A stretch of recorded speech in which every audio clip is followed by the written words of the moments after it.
podcast show with a performer or a couple of performers. I was like, yo, I know y'all be in Florida. Maybe I could get y'all out to that. And they literally told me, they said, Act, listen, I'm gonna be honest with you. For you, whatever you want, we got you. Like, bro, you looked out for us and you spoke so highly of us on the biggest media platform there is. And without getting, you never got nothing from us. You just did it because you thought you liked the music and you thought it was the right thing to say at the time. And they were like, yo, listen, we owe you one. We owe you one for you not switching up. And yeah, so I actually have a great relationship with his team, his brother specifically too. And even this show tonight is a culmination of that, where they're like, yo, Act, yo, listen, like these motherfuckers wouldn't even make me pay for a flight. I'm like, yo, I'll fly y'all out. It was like, nah, like we fuck with you, nigga. Like we gonna pull up just for you on some shit. So, all right, I really appreciate these guys. Okay, and by the way, that goes a long way with media. You know, I always talk about these relationships, and this is what I be, you know, not to get off the beaten path a little bit, because I know y'all do say I jump around with points. I miss the days, and if you wonder why, you know, some people might call it dick riding or dick sucking, whatever y'all want to call it. These media people, they have either one-sided relationships with rappers, or they don't develop those relationships where somebody really would want to reciprocate certain shit to them. And y'all know that's how it is. It's a reason why most of these these hip-hop artists, whether it's Cardi, whether it's Cardi, Youngboy, shit, even Drake, is the reason why they kind of ostracize everybody else and they kind of fuck with who they fuck with. But I do want to like give just an advice for like media people out there, like, yo, when you helping these artists early on in their career, try to develop a relationship. It don't mean you got to always talk nice about them. It definitely doesn't mean that, right? If they drop a whack song, it's supposed to say it's whack. But it should be kind of a, hey, listen, I'm trying to help you and give you promotion, and hopefully I can bring my audience to whatever. But also, on the other side, I hate rappers who think it's completely one-sided, right? You know what I mean? Give something back to the media members, whether it's giving them some exclusive details, breaking news, maybe an interview, shit, maybe doing a promotional show for them or something like that. It could help their platform. You know, I hate artists that only leech off the platforms as long as they need them and just keep moving on to other platforms without still paying back. And I hate also media members or brands that they kind of cannibalize off of you until like you become irrelevant. Like some people be like, yo, Act, why do you still post a little pump in like 6ix9ine? Well, I'm really close to 6ix9ine, but shit, there was a time that I posted pump all the time. So pump just hit me. It's like, Act, I just dropped. Nigga, I could be like, nigga, kick rocks. We not taking for you no more. I'm gonna throw that up. You get what I'm saying? Like, you know, it's just part of the relationship. It got to be a give and take a bit. Anyway, we'll get into that. You guys could tell me where we're gonna start today. Again, there's just multiple things we could address off rip. With the obvious being Young Thug being free. I also, what else I put in the headline? Oh, okay. How Future and Drake squashed their beef. That was interesting. And what else? And we do got to talk about a thing that I you know, I'll save it for later. But I do think there is an attack happening on hip hop and hip hop media in specific, and I do want to address it, because let me tell you this. I always say this: when you go, never be too happy that somebody is, you know, especially with like cancel culture or censorship or whatever. When you're so happy that someone you're competing with or someone's in the same realm or someone you don't like gets, you know, rubbed out the paint for reason A, I always say, when you dig in a grave, make sure you always dig too, right? Because what happens to someone else can always happen to you. You know, even when, you know, I thought I even gave Metro Boomin a lot of grace when it came to this new topic about the lawsuit that was filed against him. You know, when there was a lawsuit filed against me, he retweeted it, right? Like, yo, look at this shit. You know what I mean? But of course, I realized back then, and I realize now, this is exactly why, you know, the principles I try to stick to, which is when you dig in a grave, just make sure you dig too. So, you know, you're going to see some issues I speak about now that really it ain't got nothing to do with me. But when you're in this media thing and you allow that to happen to someone else, it's only a matter of time before they get emboldened enough to try it to you. So we will get to that as well. Now, first and foremost, we'll actually start off hot. We'll start off hot today. Y'all want to start off hot? Let's do it.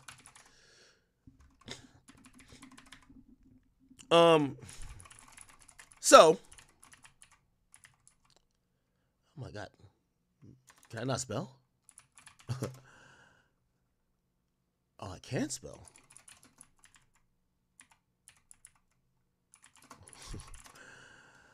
Okay, Culture Millennial Instagram. By the way, shout out to one of our people who we fuck with.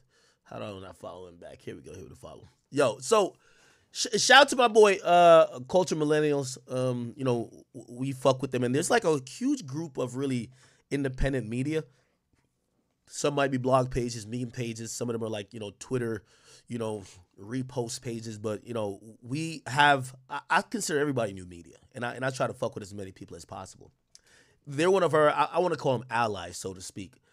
And they reposted this story I seen. And it said, Drake and Future resolve their issues, according to Elliot Wilson. And it says, all I could really say is they got on the phone and whatever seemed to be the issues, they seem to come to a place of resolving that, Metro not included.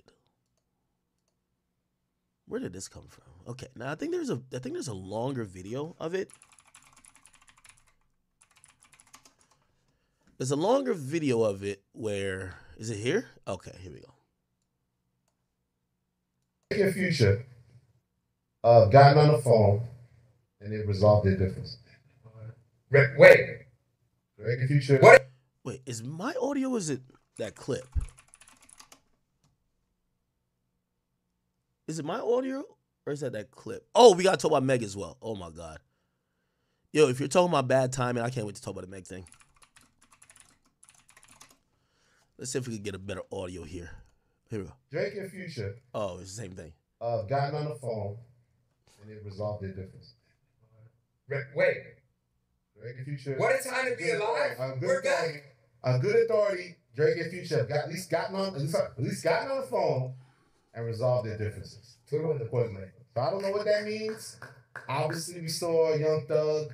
I mean, not Young Thug. Yeah, Young Thug. From prison, incarcerated, put out the energy of, hey, guys, let's get it back going. So I think that helped the energy when Future reposted it. Yeah. So I know they did. All I can really say is they got on the phone and whatever seemed to be the issues, they seem to come to a place of resolving that. Metro not included. There's no trust there still with Metro, but I do believe that Drake and Future are back on the same page. What the reveal will be, I don't know, but probably with the music, I would think, when it's time. Like, do we get a Drake party album?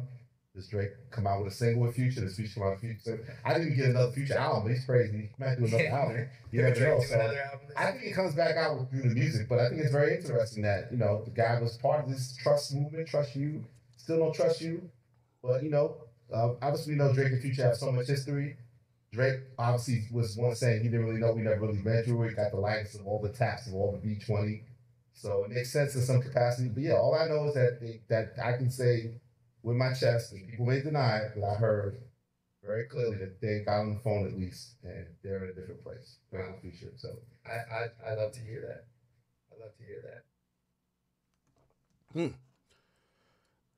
That was interesting. So, shit, I ain't gonna lie to you. While I couldn't be on stream, right? I was trying to stay on stream, but I couldn't. I was in the streets with it. What I was actually doing, I was hitting up everybody and their mama. You know what I mean? Hey, nobody got longer reaches than Big Act.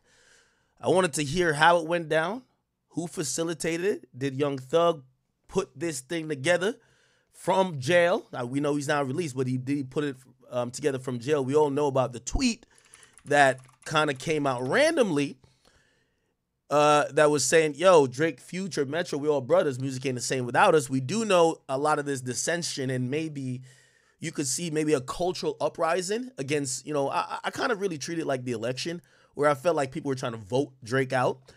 That kind of came from, you know, and I always thought Future was so instrumental in that, because Metro is just a producer, no matter how great he is as a producer and how powerful he does have some legit power there. Future is a voice and controls such a stronghold in hip hop that he's damn near culture. We all know Kendrick culture too, but Future culture, that's the streets. You get what I'm saying? And him being a part of an album, 2 albums necessarily, that came out saying, we still don't trust you. To me, a lot of this doesn't start, and we probably don't get to the point of Drake and Kendrick squaring up if Future's not a part of this, right? Initially. So really, I was thinking, damn, all right, let's see how it goes. Now, one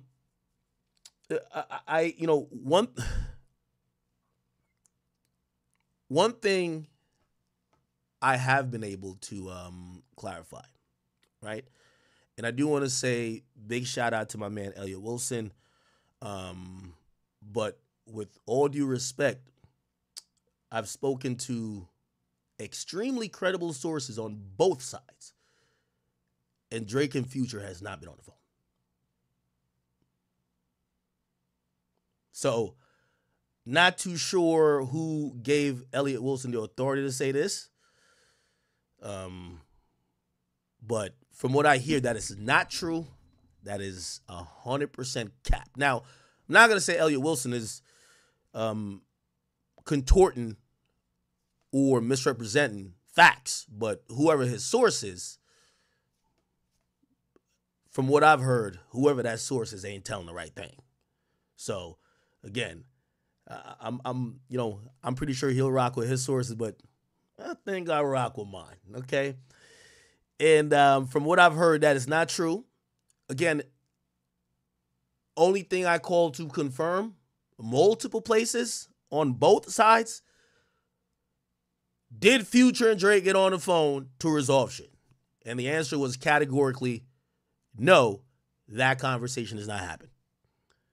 So just letting you know that while this sounded great and that all the media outlets have reprinted it, it's a reason why Drake hasn't commented, Future hasn't commented, because it ain't true, okay? So, doesn't mean it won't happen in the future. Doesn't mean that I don't personally want it to happen, and I think every fan does want it to happen. But from what I'm hearing at this moment, that reconciliation has not yet completely occurred. If it's going to occur. We don't even know if it's going to occur, right? The only thing I verified was there was no conversation that was had between Navadius Cash, or is that his name? Or Cash Wilburn at this point? And Aubrey Drake Graham. There was no on the phone conversation at all. So hopefully they get back together, man, because we still do need What a Time to Be Alive, but it ain't happened yet, man. It did not happen, okay? So I wish today I was able to come in here with, like, because I was like, all right, I'm going to get all the details of how it happened, whatever. Maybe I could get some slight insight to directly what the issue is, but I am being told that that is just not true. That is just not true. So, I think Elliot probably has to go check his source and see what they say, but it ain't happened. It ain't happened, man. So we'll see. Now, granted, now let's get into a little bit of, and by the way, Elliot's a journalist, right? I just got him sources. And the sources know when they tell me it's going out. They know not to lie to me. The sources lie to me. The source ain't the source no more. Okay? You're just a liar lying to me. Anyway, but I confirmed on both sides. This ain't happened.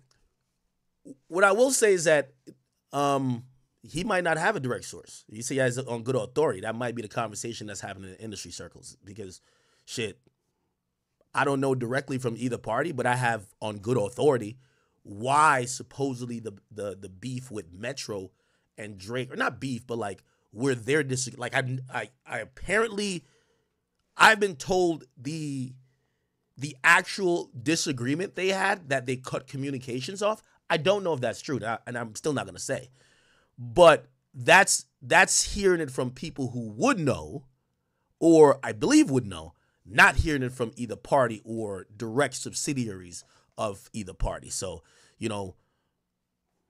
it's like we're kind of playing telephone here a little bit. But, and also I promised them, I was like, yeah, I'm glad you gave me some insight on this, but I'm not here to put that out.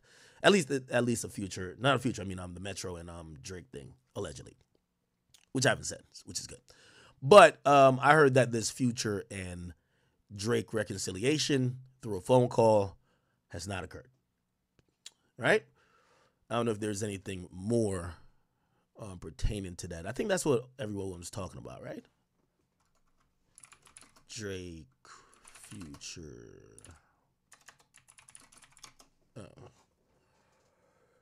Yeah, I see everybody printing it. Yeah, hearing that's just not true.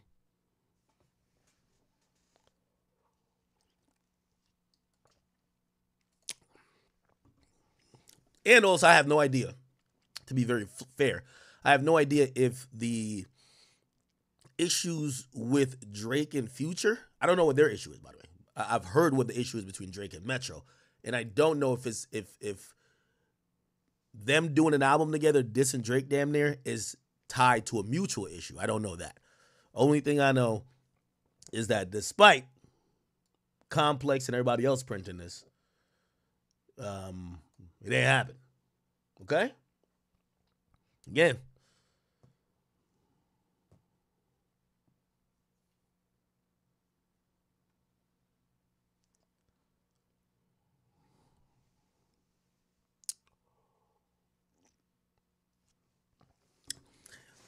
Yo, you know how it's funny? I'm going to tell you how it's funny, chat. Yo, back in the day, I remember when I was first to report that 6ix9ine got locked up. Nobody reported till TMZ reported. You know how many things I've reported first? Nobody. I watch how, if anybody else says something, they just grab it. They be like, this is facts.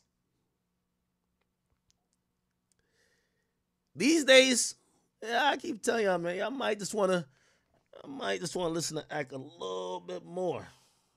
You know what I mean? Might just want to. Feel me? I might just, I don't know, just a hunch. Just a hunch. All right, but anyway, at least fans celebrated for like a day. I was trying to let it linger too. I was I was gonna let it linger. Like, let me see how long people. Like, damn, niggas believe this hook line. I seen Drake fans salute. They were like, yo, yeah, everybody coming back around. And by the way, I'm not saying. By the way, people are coming back around. I'm starting to see there's a warming up process. The best way to describe what's going on with Drake is like, I think niggas went against Drake, and it was almost like politics, right? So like, even fans that were like fans of both had to pick a side. Okay, cool. Kendrick is in whatever position he's in now, but it's not like Drake is like out of here. And because here's a reality, just to let y'all know, right? If you have a podcast, and I'm talking to every podcast, if you're on this microphone, if you are on Twitter and you're tweeting, talking, discussing hip hop, let me just tell you how it kind of works. You see, one guy who a lot of y'all went against, he's going to give you something to talk about every 3 days. He's going to post something goofy, duck lips. I consider it goofy. He's going to be interacting with the culture. He's way more visible. And it's so funny how people criticize him for the visibility, yet we all eat off the visibility. Pause. If a rapper goes ghost, you don't got nothing to talk about. What you going to talk about, a nigga album from 5 years ago? We actually, this. I've been so confused. So everybody in the media that went fuck Drake has now realized that the guy that they were saying fuck him for probably won't be seen till the Super Bowl. He gives you one video and pieces again. Won't be seen to the Super Bowl, and it's only so much you could keep talking about to say, hey, yeah, Not Like Us was such a great, it was just such a great summer. Yeah, it's still #1 this week. Perfect. But them niggas have ran out of content. They ran out of content. You know what the bigger story is? Drake persevering. Okay, whether you want to say one battle, lost the battle, you take a pick. Okay, well, what about his relationships with these other people? He has a really interesting relationship with 21. 21's the bridge to Metro. How does 21 navigate that? Well, him and Future's done a lot of stuff, and they moved around in the same circles historically. How do they play that? You get to realize as a podcaster, you end up talking about the nigga you hate a lot more than you talked about the guy you claimed you like. So then after a while, unless you're just going to have hate just written on your sleeves, you kind of become warmed up to it a little bit. And everybody who was, quoting the A minor shit, and don't that fuck y'all up a little bit? If y'all have deemed anybody, and this is not me, I'm just saying anybody who have deemed Drake as a pedophile, there should be no recourse. There should be no way you want to indulge in conversation about that person anymore, right? You shouldn't want to be cool with them. You shouldn't want to kick it with them. You shouldn't want to roll dice with them. You shouldn't want to make music with them. You shouldn't want to hear him sing the R&B songs to ladies. He might be on some Kelly shit if that's what you believe. But you've noticed, little by little, it's happening. I'm watching him. It's trickling back. Tick, tick, tick, tick. I'm like, okay. Okay. I like this. Anyway.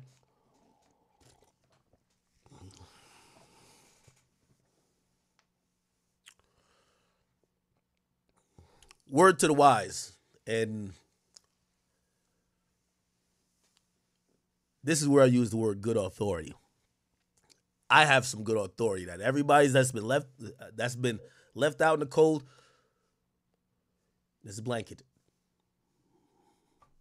Grab a sweater, okay? Just grab a sweater, okay? However, still, as a fan, I do wish certain things get patched up, and I do hope that Drake and Future eventually resolve their issues. You know? Maybe I'll try to get him on the phone.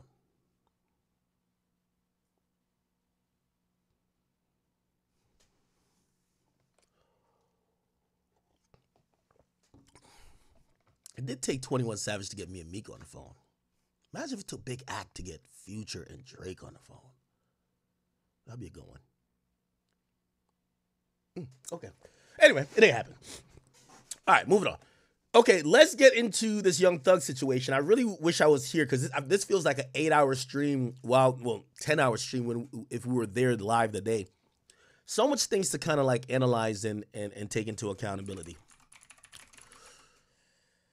Or take into account, actually.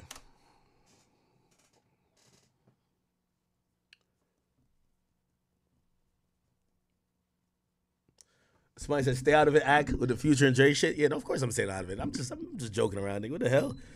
Listen, let me tell you this. What the hell do it ain't none of my business why two friends longer than I knew each party or knew Drake. Like, why the fuck would I jump in that?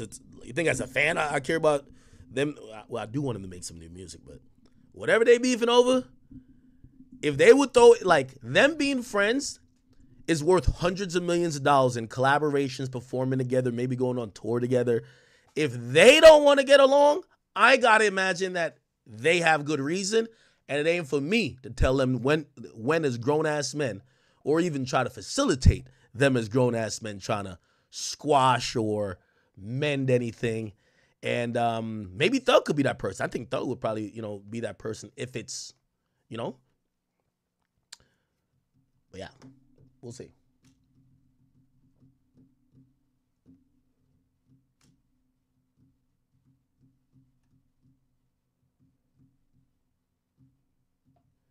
Somebody said Drake house got shot at.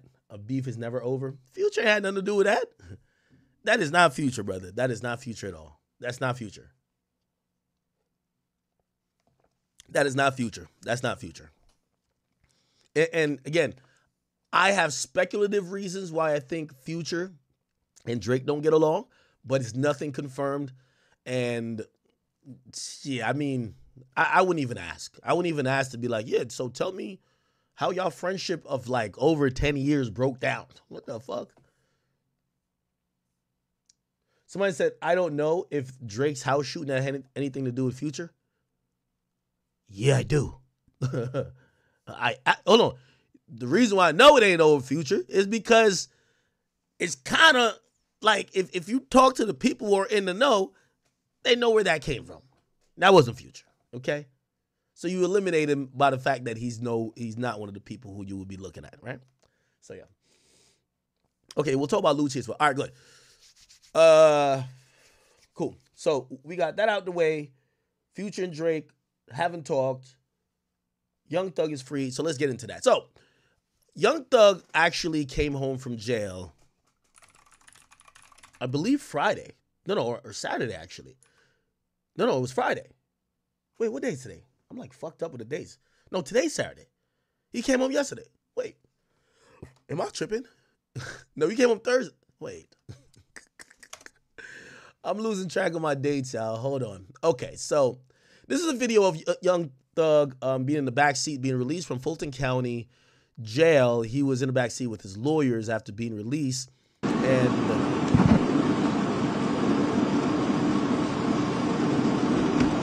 I think this is Brian Steele up front.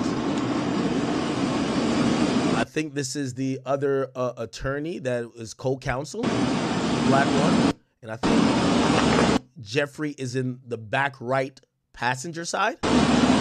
Yes. A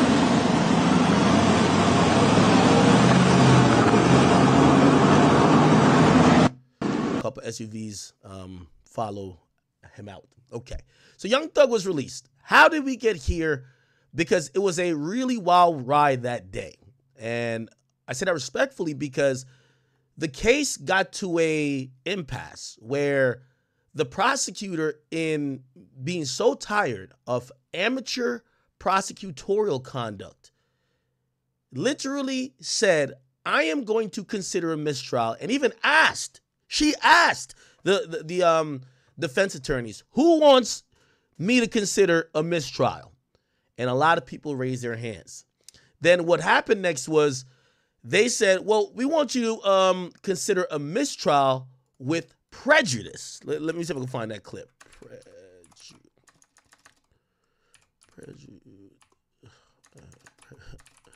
Oh, I can't type now.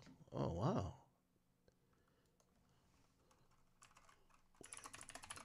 Okay.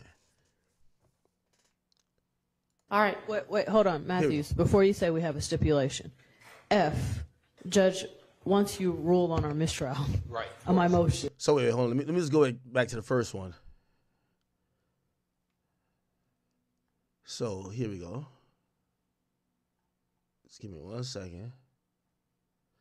The judge was super frustrated, and out of frustration, you know, this is the third judge they've had on the case, but the judge.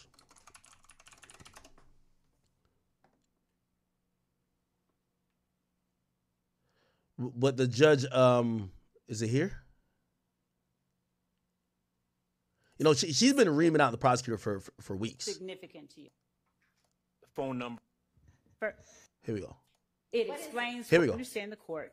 I'm asking him what handle it's next to, and this is the prosecutor. This is the judge. And Your Honor, what he did after seeing what he saw on this social media page.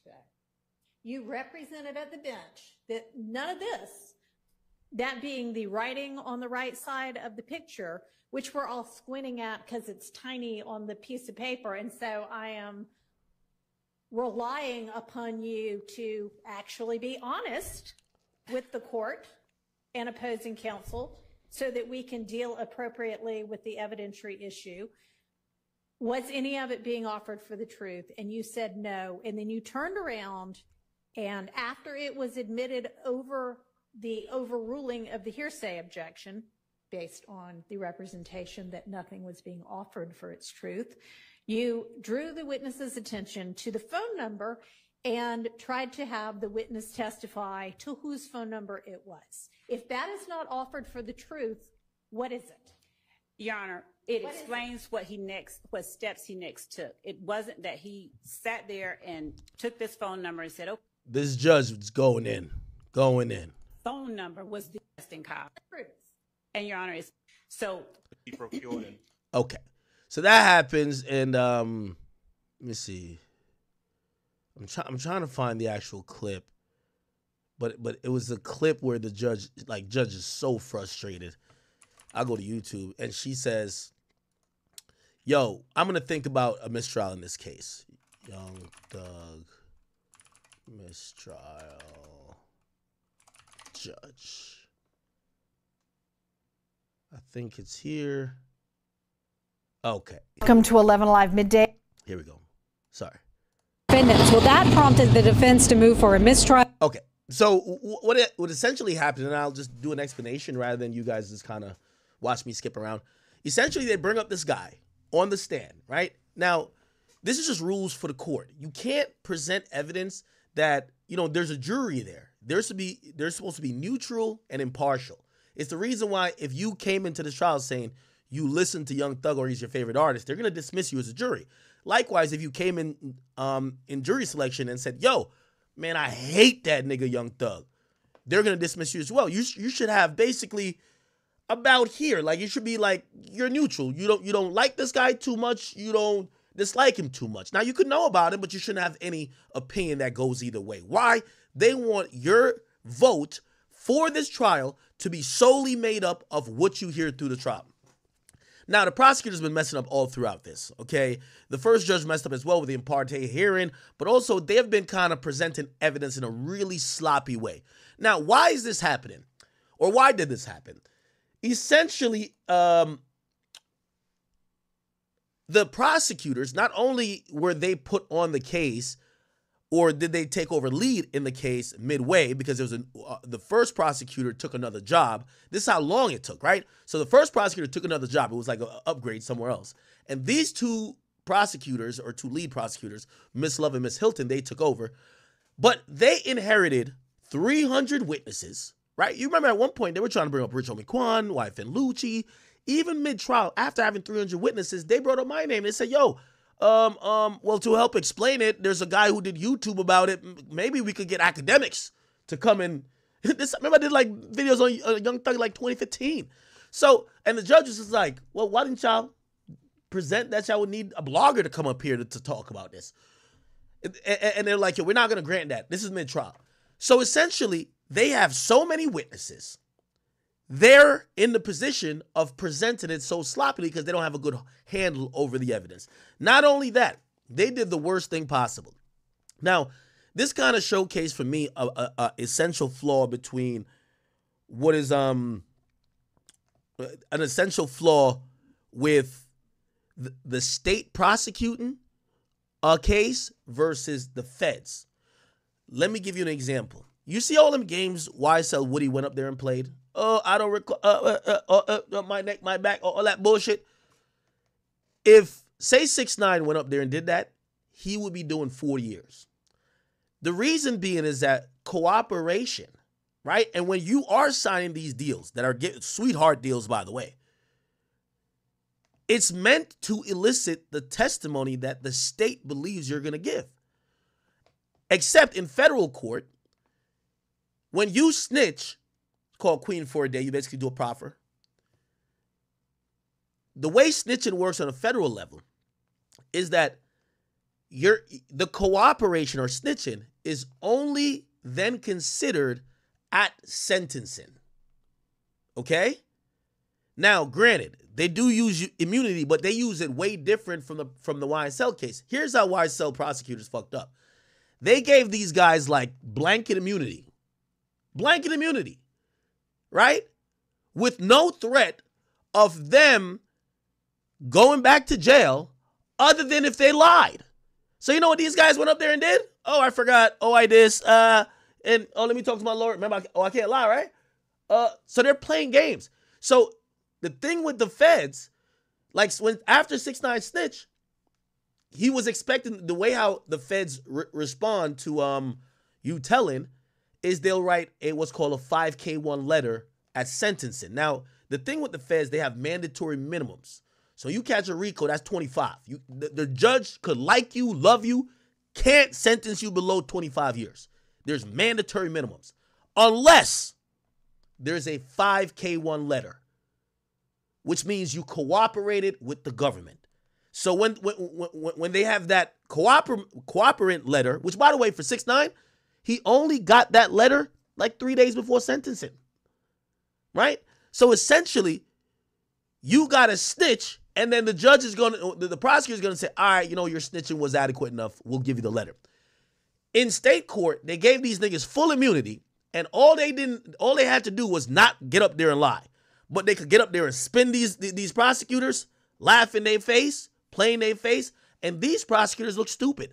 Now, they gave away too many immunity and too many deals because not only was it so many defendants, but they were trying to hope to get, you know, the case to collapse on itself where half of the defendants, remember it was 28 at first, there's only like 7 that took it to trial.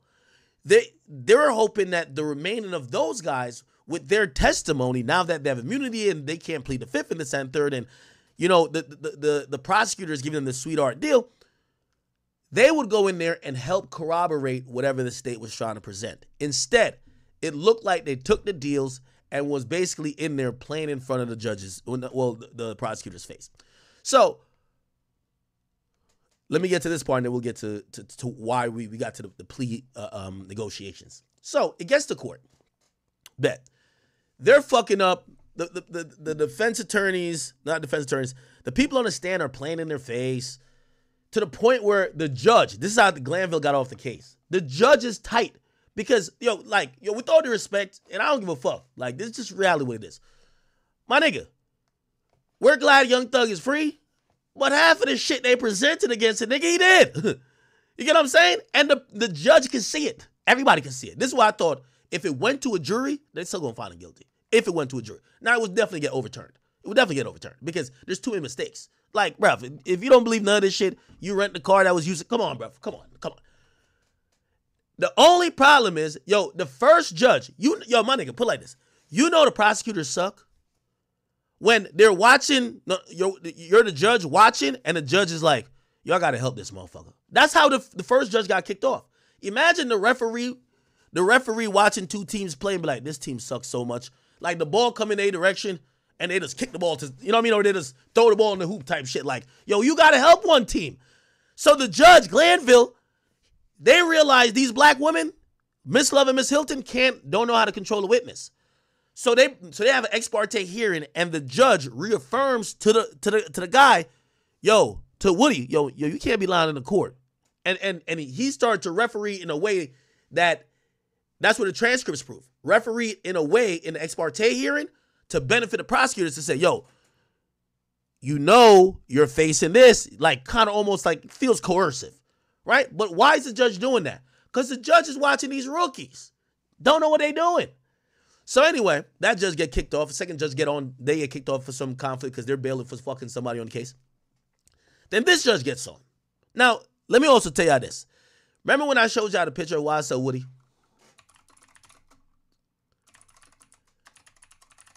Taking a picture with a court reporter?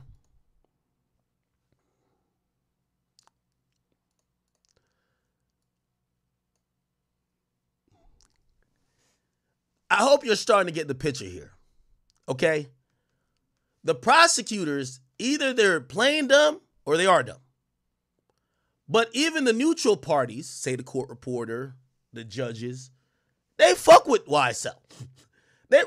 Not Glanville. Glanville didn't. But like Shorty here, and this is Glanville's court reporter too. They fuck with YSL. You get what I'm saying? They on their social media talking about slat, all of that. You feel me? The lawyers, I don't know if y'all seen, like,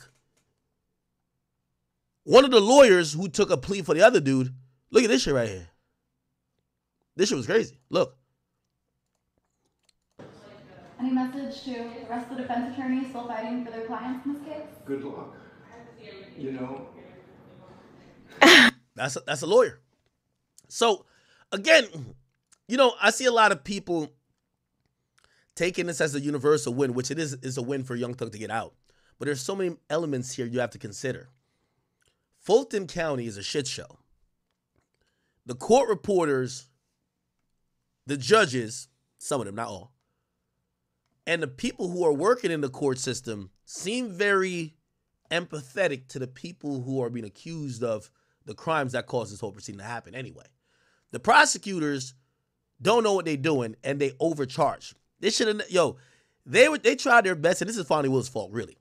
They tried their best to get Young Thug on calling the shots for murder for hire. Now, I did get some insider information. Because, shout out to I know there's a lot of passionate fans, and I'm speaking as someone who has talked to all sides, okay? There are a few fans that are just stands of these artists, and listen, I'm that too for artists. I don't want to call out a specific artist's name, but I've looked at facts at times and be like, man, that shit don't look good. But free my nigga, man. Free my nigga, man. It is what it is. So I understand fans thinking like that. But the conversation that's happening out of Fulton County now, through reporters, people in the community, and also people who are in and out of that DA's office, is that, well, could you, after watching this case, longest case in Georgia history, could crime really be prosecuted if the other side got money? Now, let me give you an interesting tidbit. This is some information I got. This prosecutor, Fonnie Willis, picked this up, but there was a time that the feds supposedly was going to pick this up. So the feds, before they filed on Thug, remember they did the raid. And by the way, there's still some gun charges. They had silencers and all that type of shit that was found in modified guns. I think it was switches that was found in Young Thug's home. I don't think the feds are going to touch it though. But the feds were supposed to come in on with this, right? Now, if the feds if the feds would have came in with this, the feds would have did this like Dirk. Because here's the problem of how they try to prosecute Thug. They try to prosecute Thug for all of this ancillary gang shit, but y'all really only wanted him for getting Donovan Nut Thomas killed. That's the reason why y'all wanted to prosecute him. Now, Fulton County been a shit show for a while. Fulton County locked up 2 or 3 other people and tried to prosecute them for the murder before and then dropped the charges because they supposedly realized one of the persons had nothing to do with it. So they tried to prosecute the wrong people before, and they've been hearing, oh, Thug, but they couldn't get no proper proof to link him to that murder. That's why you see half of these crimes they talking about is bullshit. Oh yeah, Thug had his man shoot something up. I'm not saying not true, but it's just like, that's not why y'all have him here. Y'all have him here because y'all think he's the one who got Donovan Nut Thomas killed. But they can't prove it. So the feds looked at it. The feds said, nah. Here's another thing that goes into this whole feds have 97% conviction rate. When the feds pick up something, you're done. Hook, line, and sinker, okay? They coming with snitches, wiretaps. They're coming with the whole shebang. They're not coming to, okay, let's go figure it out now. No, they pick it up, and they usually have the right of, depending on which jurisdiction they're dealing with, Fulton County is going to hand over to the feds. Why? They got way more resources in terms of funding to get everything they need to get this conviction. So the feds looked at this case, and they said no. Now, we don't know why they said no. They could have been like, whatever. Now, granted, if the feds had picked this up, I think it goes different because the feds is not doing, well, YSL Woody did it. You can't do it to the feds, right? Like, YSL Woody be doing 60 years in jail right now because they would have had him up there snitching for 5 weeks. And if he did that, which, by the way, there would be no cameras because it's federal court. But they would have just said, hey, you know what? We don't think that this cooperation was satisfactory, and we're not writing you a 5K1 letter. And then he gets sentenced for whatever crime he was going to be sentenced for. And then the mandatory minimums is going to give him at least 30. So he couldn't do that to the feds. He could do it to the state because the state just gave him some blanket immunity. The reason why I think Thug, even after he beats this, is going to be good, and feds still won't fuck with him, even though I'll tell you the pitfall that I think is going to come later. I'll give you a hint. It's a probation thing. They're reeling. They're mad. They're seething. They're tight. Young Thug done embarrassed the entire goddamn state. So, here's why the feds won't touch it. It's on record, and in all these immunity deals, these guys just there's too many people. Even if they had went for another trial, there's too many people with immunity. You done gave out all your immunity. Like, the immunity is like a draw 1 or a draw 4 card. You don't get to take the immunity back and give it again. They already got it. So if you went back, now people could just either go ghost. All right, well, listen, I already got the immunity and I got this deal already. I'm done. Okay. So I know I went on a little bit of a tangent, but this is how we got to this point, right? You can see, this judge is just tired of her, bro, right? Let me see if we can find the actual audio. I don't think Been a mistrial with the names. Yeah, I don't think I can find it.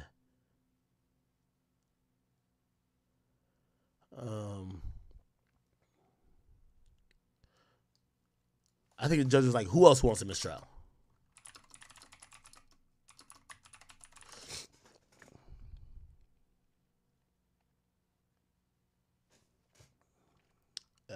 I don't know if I can find it. Just one piece of video. If I can't find it, I'll just explain it without. Think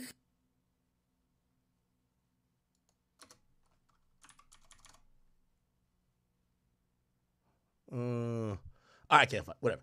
Anyway. Is this? Sure. No, this is way back. Anyway, okay, so here's the point. So, no, okay. So pretty much what happens is that the judge says, oh, this is the last mistake the judge. So the judge is already tight. Like, yo, y'all bringing up these witnesses. Y'all haven't properly vetted. Every time the witness come up here, like, y'all seem shocked by what they're saying. They're playing in the court's face and in y'all face. They put up evidence. Like, there's mad objections to the evidence. You know, there's like mad attorneys. You know, everybody, like, Thug got 4 attorneys. That nigga got 2 attorneys. That person got 2. So there's mad lawyers just watching the prosecutor just keep fumbling. Objection, objection. And every 20 seconds, this white judge is like, like, yo, could you get this right? So the last thing they did wrong was they put up a mistrial free qua. I think maybe this will get the clip. Can I get it? Yeah, right here. Didn't read that. I mean, so the jury didn't see. So this is what led to the last time where mistrial was offered. Then we get to the plea agreements, and we'll get to the plea agreements, break that down, then we're going to get to Thug's plea. So just give me some patience, all right? Yeah, but now the jury has heard it. I don't think it is really that, much of a crisis, because there is going to be this stipulation that Quay is not always either of these defendants. So, nor is it obvious to everybody that free whomever is such a quote about who knows, everything these days. And so it doesn't necessarily indicate that whomever Quay spent time in jail or in custody or in prison or anything. I mean, they say it about, Hollywood stars who are in a breakup. Okay, so to kind of explain it, a witness was brought in. They asked him to read an Instagram post. They put the Instagram post up on a monitor.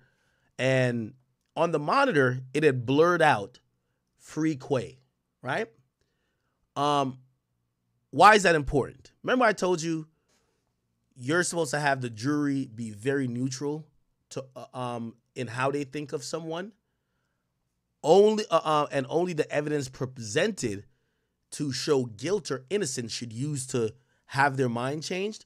Well, it's the reason why when they show up to court during a trial, they're actually given a budget that they could get something nice to wear. You don't come in your prison blues. You don't come in with handcuffs unless you're just wilding, right? Because they don't want to taint the jury's mind to look at somebody in cuffs in a prison outfit to say he probably sitting there in cuffs in a prison outfit because he's guilty already. So they have you come out in a suit, let you do your thing, right? So a big part of it is if you think someone is already locked up or has been locked up, you start to think, if you heard a nigga got locked up 15 times, and now he gets charged with something that could send him to jail for the 16th time, you're going to be like, if it comes down to 50-50, you might be like, man, this nigga got locked up 15 times already, man. If they say he did it, right? So it was explicitly told that the prosecutors cannot remind the jurors of any time during the period of this RICO case that certain members were locked up. Okay? So you can't bring it up, right? If they, the jury comes up with their own, oh, maybe he wasn't, why wasn't he around for this part of the story? If they think that he was locked up, cool, but you can't say it. So they put up this image, and it's on the PowerPoint. And on the PowerPoint, they blur out the thing that says free qua. They give the guy on the stand a paper. And on the paper, it actually says, it says free qua. It wasn't blurred out. Now on the paper. You get what I'm saying? So, oh yeah, this was it right here. So you see right here, this is where free qua was at, right? And this would popped up. That's why it says state's exhibit. This is on a PowerPoint. So what the court is seeing is this, but then the guy is reading from like a booklet, okay? He's reading from like a pamphlet or reading like a printout of this. And on the printout, free qua is not actually blurred out. So he says it in court. So he says, ain't nothing more compatible than a trench, a carbon, while in the trenches. NSLB, 2 Bs, life, size. Free qua, booking riches. And as soon as that happens, the lawyers for the defense squad said, whoa, we want to motion for a mistrial. Like, what the fuck? Like, you're telling you can't tell him that my client was locked up at this point. This happened already again. Okay. And now here's essentially what this turned into is fix your sloppiness. So again, she cussing out the prosecutors like, y'all sloppy, y'all this. Your sloppiness. So that everybody won't have wasted, 10, 12 months of their lives in this trial. Wait, is it Quay? I don't know what the nigga name is, man. What the fuck? Is fix your sloppiness. I'll call him Quay. So that everybody won't have wasted, 10, 12 months of their lives in this trial. Yeah, we can come up with this. Okay, do it now. Damn. You know how odd this is? The prosecutor, you ever went to traffic court? The prosecutor and the judge working hand in hand. They're like gang members. They're like cool. They're like buddy. When you see the judge cussing out a prosecutor like this in open court, this is televised to the world. This just shows you how frustrated they are with amateur goddamn prosecution. Okay? You didn't read it. So the jury didn't see it, but now the jury has heard it. I don't think it is. Yeah, so again, the jury didn't see it, but the jury heard it. Really that, much of a crisis because it's not so obviously the free Quay reference. Oh, it's Quay. Okay. This wasn't even his post, was it? Okay. So that happened, and the judge literally says, you know what? I'm gonna consider if there should be a mistrial. So are you asking, what kind of a mistrial are you asking for? Your Honor, I believe that we were goaded into the mistrial. Okay, well, I do not believe that because if so she turned down. So they all go for a mistrial, right? They all go for mistrial. The judge comes back, and by the way, the judge actually suggested it. Damn near. The judge was like, yo, who else wants a mistrial? So one motion for a mistrial, then she asked who else, and then everybody else raised their hand. If you had seen Miss Hilton's face when that came out of the witness's mouth, she was appalled.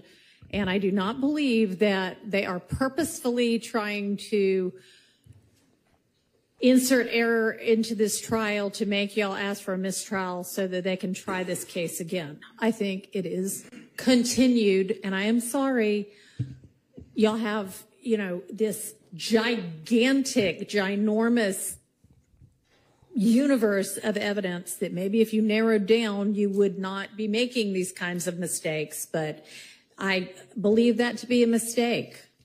Your Honor. So I'm going to deny a motion for a mistrial with prejudice. Now, what that means is, with prejudice means you can't file back. It's usually a punitive action, right? Which means we're going to punish them for their mistake. We think they're playing around. They're just unprepared, and it's so egregious at this point. Not only do we feel like it's not fair to the defendant, but you have wasted and costed the defendant so much time of their life, you shouldn't even be allowed to do this again, right? A mistrial without prejudice means they have about like 60 days in most places. Some will say 45 or 90 that the state has to elect to bring it to trial again, and you will go through the whole process again. That one, I don't believe that the facts bear out. Would you like a mistrial without prejudice?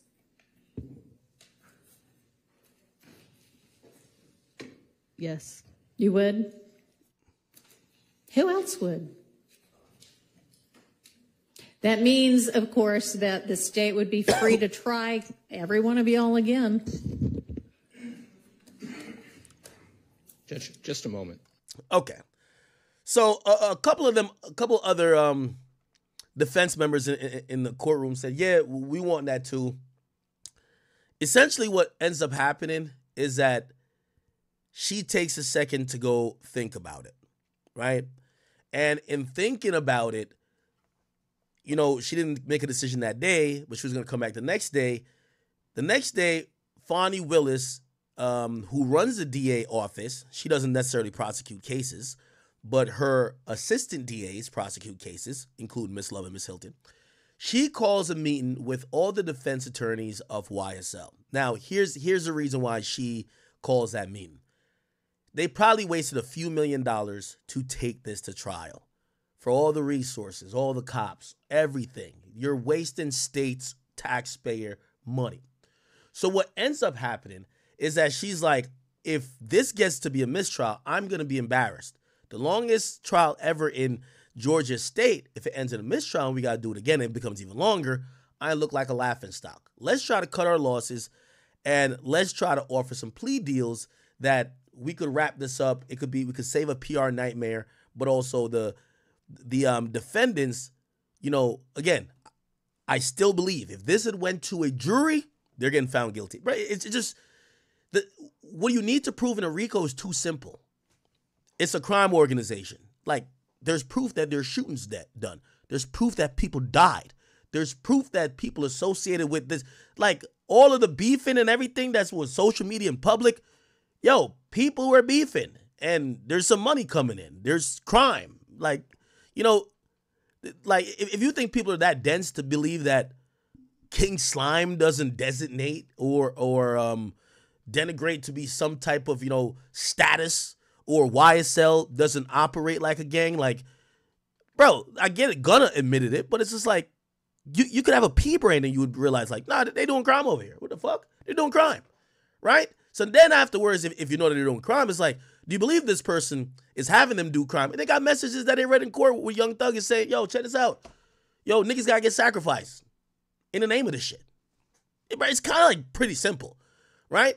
So that's what I'm saying. Even though the prosecutors made so many errors and they should have been did a mistrial a long time ago, the jury would have still, in my opinion, voted guilty. Now, as soon as it got to appeal, that shit's getting overturned because it's just too much shit, right? But I think the defense attorneys, and you know what's so funny about like, you know, I seen like, you know, some uneducated fans are like, yo, nah, Ak, you said it was going to be found guilty. Well, let me tell you this. If all of these defense attorneys was that confident that they were going to beat this case, you don't take 15 years probation with knowing that if you get caught around a gang member, get caught with a gun in a car, and they attribute it to you, or you fail a couple piss tests or whatever the case is, you get sentenced to 20. You're damn near the end of the case.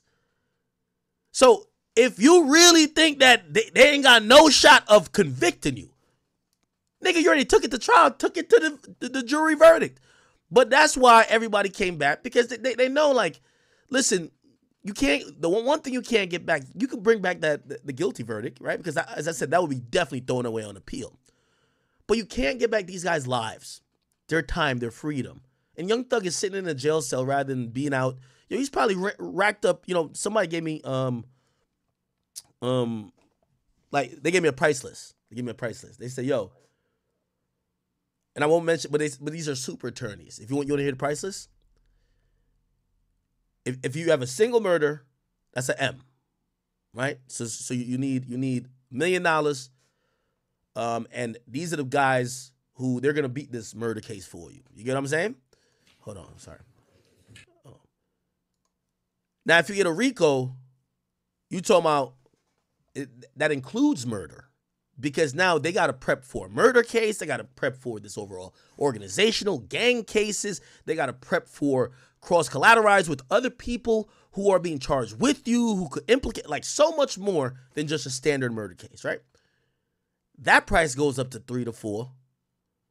Now, if you get the longest trial in history, this might be like $5 million, right? A lot of money. Obviously, for Young Thug, he got it, and his freedom is priceless. But he can't get back the time that he's missing out with his kids, with his family. But also, you know, for the money he's spending, he could have been out here working, making it back, right? So, Fonnie Willis brings everybody in for a plea, right? And that's when the pleas start to come down. And one of the first pleas that we saw was, let me see if I could find it.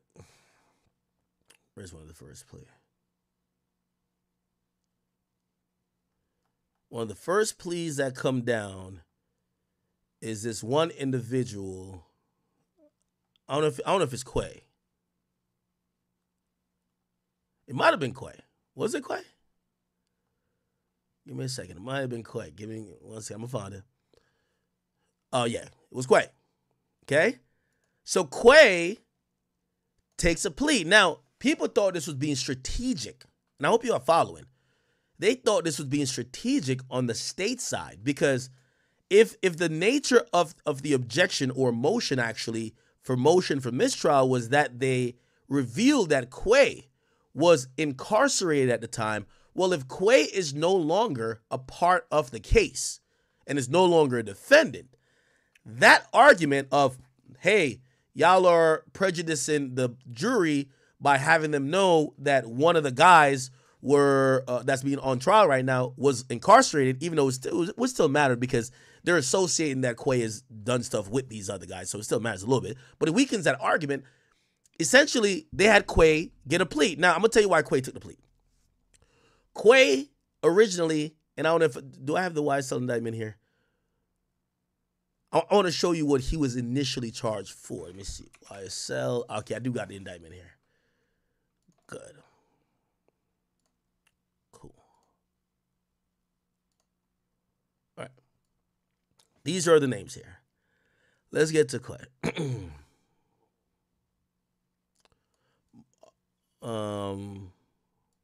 No, it's not this guy.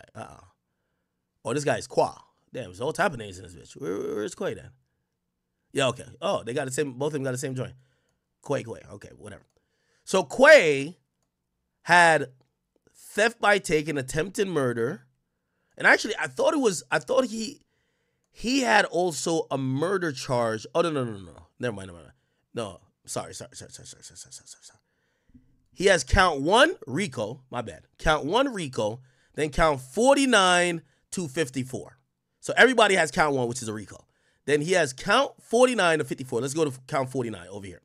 So he has murder, participation in criminal street gang, participation in criminal street gang activity, another participation in criminal street gang, and possession of a firearm or whatever the case is, right? Because if it's up to 52. So essentially he had a murder. So they come back around. They say, hey, Quay, check this out, bro. Just check this out. Well, we're going to give you 20 years, but you got to serve 7. The rest you do on probation. So essentially, he's been locked up for damn near 3. He got to serve 2 more years in jail and he'll get out on good behavior. If somebody offers you a deal when you're facing murder, that all you have to do is 2 more years in jail and you get out, yeah, you're going to get out on 13 years probation, but nigga, it's not really beating murder, but it's kind of beating murder, right? That's the thing about people saying, let's be very clear, Young Thug didn't beat a RICO. Like, beating a RICO means you went to trial and a jury said not guilty, right? And any of these plea agreements, if there's more details that come up, like, for example, if Young Thug come back up and start doing all this no shit and, doing all this, kill this nigga, kill that nigga, they'll charge him with the same shit again. It don't matter. As opposed to you beat it, and even if they do charge you later, because, you could be in a criminal street gang at any point or get RICO at any point, anything that was prior to this acquittal could not be used because it was already adjudicated. But everything that, is now, it's in this plea could be used again. It could be used again if deemed necessary.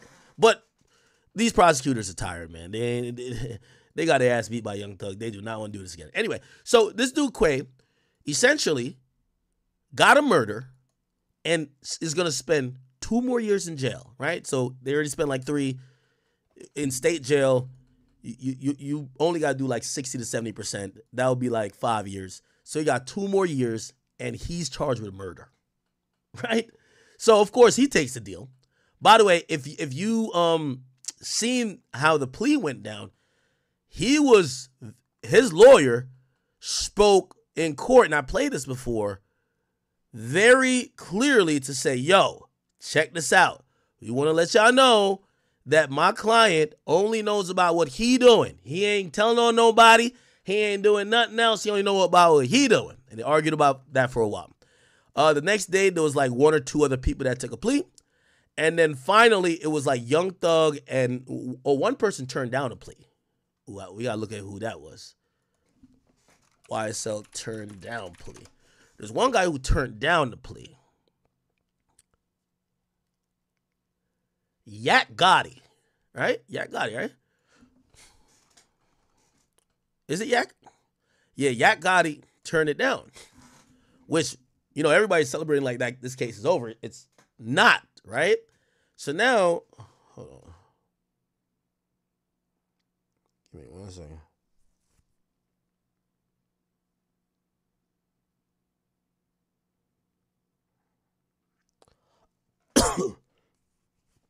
Okay. So Yak Gotti turned down.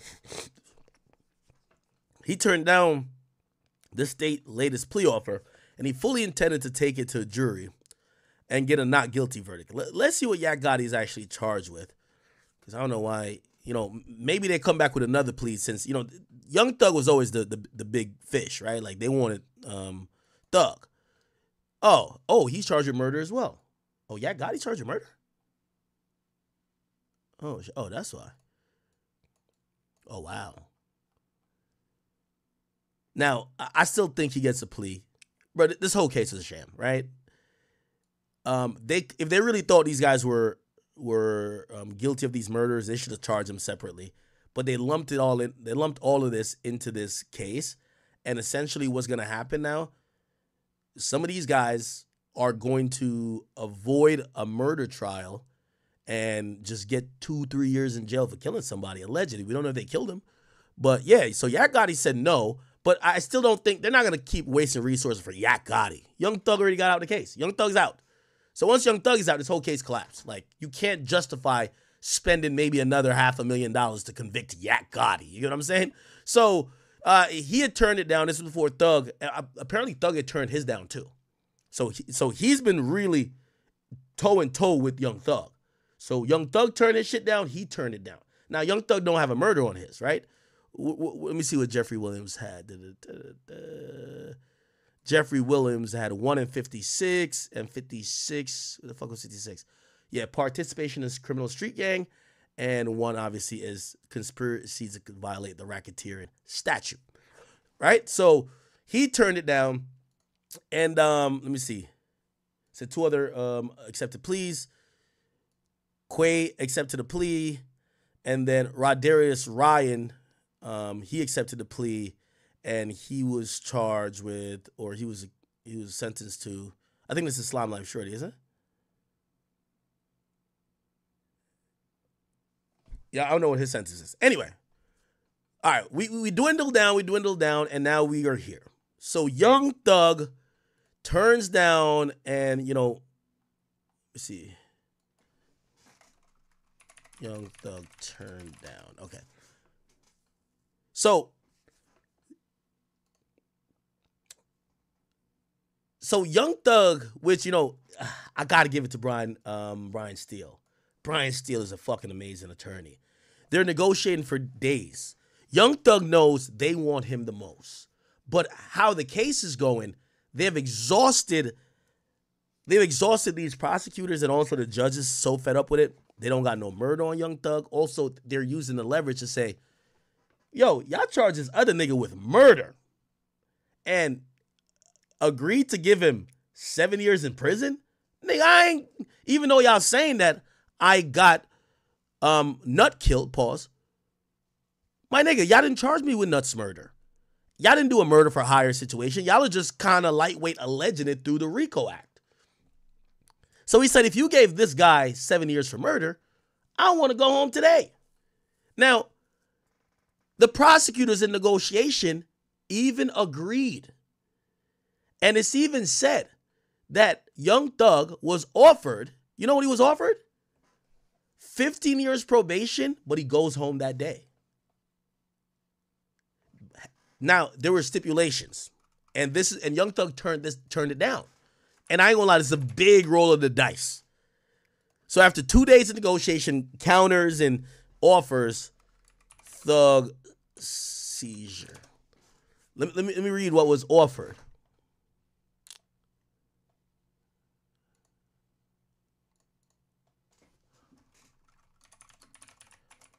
They wanted a seizure of Young Thug's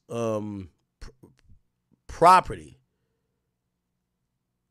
Here we go. Oh, no. Actually, no. Let me stop. Now, I don't think it was fully laid out what was the full plea deal. But the plea deal that he turned down, the last one before they got to court, was you could go home today, 15 years of probation, but there was a bunch of other stipulations. I don't know if it was forfeiture. I don't know what it was, but he had to plead guilty as well to the RICO statute, which, by the way how it ended up turning out, he didn't. And he couldn't be around certain people. He also had to, he was going to remain banned from Atlanta, but it was way more stipulations than Young Thug was willing to deal with. So what Young Thug did in the most ballsiest move we've seen for some time in court, Brian Steele said no to the final offer, which is go home today and 15 years probation. I think there was some years of house arrest as well that might have been on it. But he said no, and he said, I want the judge to determine our fate. Because us and you can't come to a mutually agreed on plea. Let the judge determine our fate. Now, that brings it to an interesting process. And the prosecutor who wants to resolve this as well said, all right, cool. So it goes into what's called a non-negotiated plea deal, which basically means the judge is almost going to act as the independent arbiter and give out this plea this plea of a sentence after he pleads to whatever he's going to plead to. So, obviously he'd be guilty to whatever it was, even though still Brian Steele was able to have him do what's called nolo contendere, which is like it's no contest, right? So you plead no contest, which is very important because I'm going to keep it a being with you. After cases like this, niggas would sue this guy, Young Thug, left and right. Yo, you shot my cousin in his leg. You shot this guy in the leg. And then you pled guilty for funding all these crimes. We're taking you to civil court, and we want $1 million. We want $50,000. We want this. You had everybody shot in the hood, my nigga. You pled guilty to it, whether you were just trying to get out of jail or not. That's how it works. In civil court, usually when you're found guilty of the crimes, in criminal court, civil court that requires less of a, it doesn't use a reasonable doubt standard. Usually they say, all right, if you're guilty over there, you're guilty here too, right? So it's been a nightmare for Young Thug criminally. His lawyer carved it out where he basically pleads no contest to the biggest charges. He pleads guilty to, I think he pleads guilty to participating. I think he pled guilty to 56. What's 56? 56 is, sorry,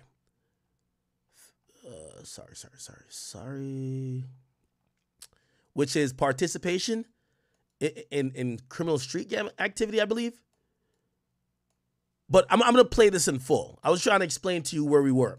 So Young Thug turns down, go home today. Says, let the judge decide. Which, by the way, for all y'all Young Thug fans, I've seen some of y'all, like, you know what I mean? Listen, if you're a faceless Young Thug account, I'm not going back and forth with you. Like, you're a fan. I'm sorry. Like, we don't even know who you are, right? Like, you're not Jeffrey. Just let you know that, okay? And this includes, like, Thugger Daily. I think he thought, like, me and him was like, brother, nobody knows who you are, okay? Your name is Thugger Daily. Relax. And if you're that bold, put a face on it. Put a face and actually have an account. You know what I mean? Because at this point, you're just the fan page of Young Thug, which I get it. That's your guy.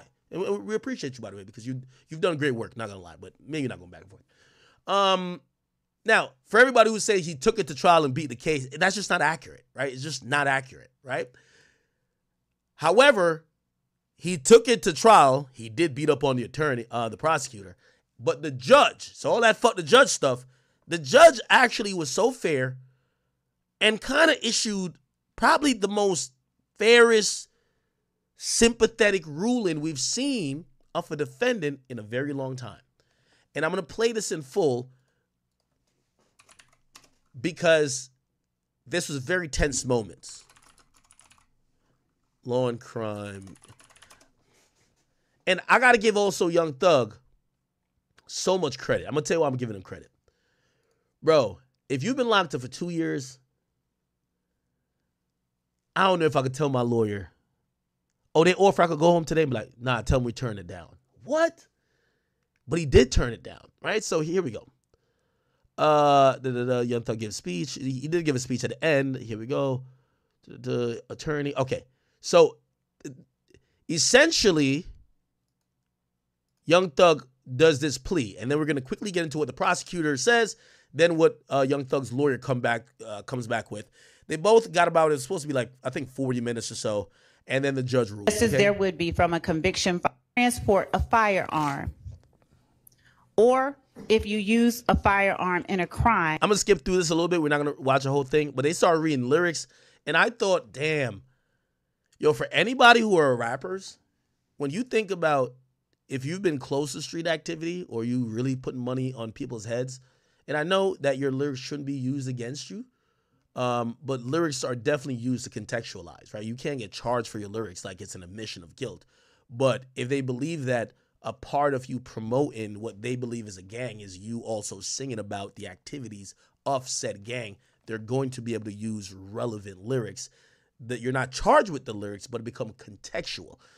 When it came time for Young Thug's sentencing, they started reading out lyrics, and I said, damn, this sounds bad. Like, these shit don't hit without a, you know what I mean, Wheezy or Turbo, you know what I mean, cooking up a beat or Metro or something. Yo, Metro! Like, it don't sound the same. Listen to this. Do you understand? Yes. Has anyone forced these charges after a trial? Do you understand? Yes. Has anyone forced, threatened, or promised you anything to get you to enter a guilty plea? No. Is it your decision to waive these rights and enter a guilty plea because you are in fact guilty? Yes. Well, Your Honor, may I interject? You may. Your Honor, on count 1, which is the racketeering conspiracy count. Here we go. Amazing lawyering. Mr. Williams is tendering a plea under nolo contendere. So he's tendering a plea. Now the judge could have came back and said, I'm not going to do this if you don't plead guilty. You got to plead guilty to racketeering. Now, again, this is where the civil situation comes in. If you were seen in the criminal sense and you pled guilty to using your funds to pay for criminal activity of this gang, anybody who got shot, robbed, had any impact from this gang, you could sue Young Thug. And you could use this criminal case and say, yo, the nigga pled guilty.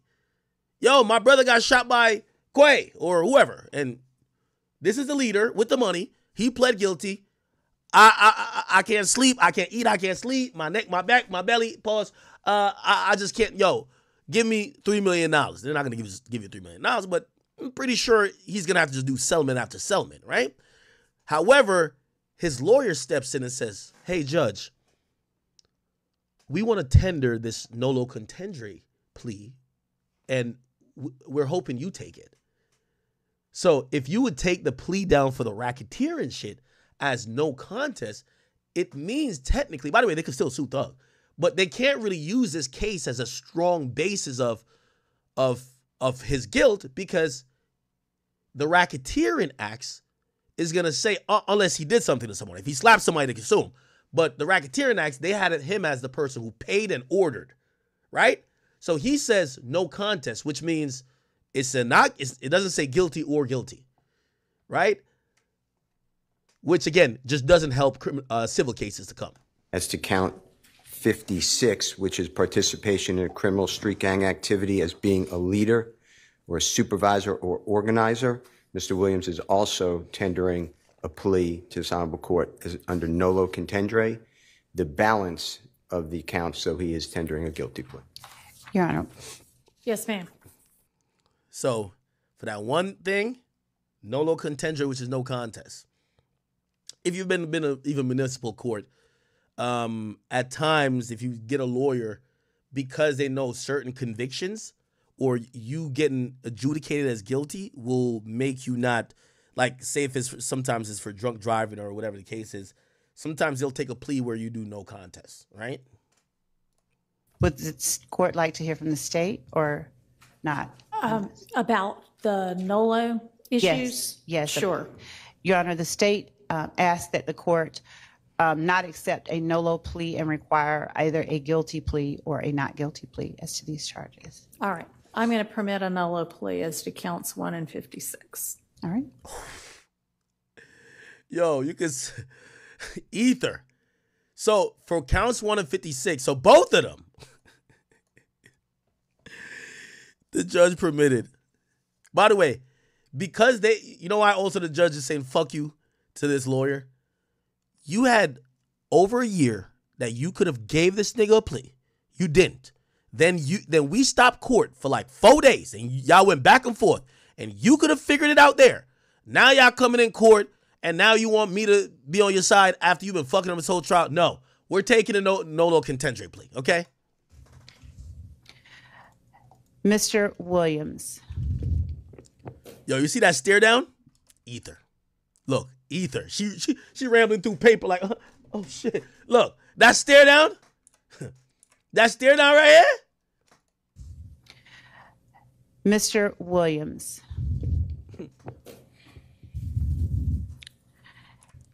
Activity. How do you plead? I plead guilty. In criminal street gang activity, how do you plead? I plead guilty. As to count 58, violation of the Georgia Controlled Substances Act, how do you plead? Guilty. As to count 59, violation of the Georgia Controlled Substances. Yeah, these are the additional charges they gave him, essentially in the superseding indictment, but it's all good.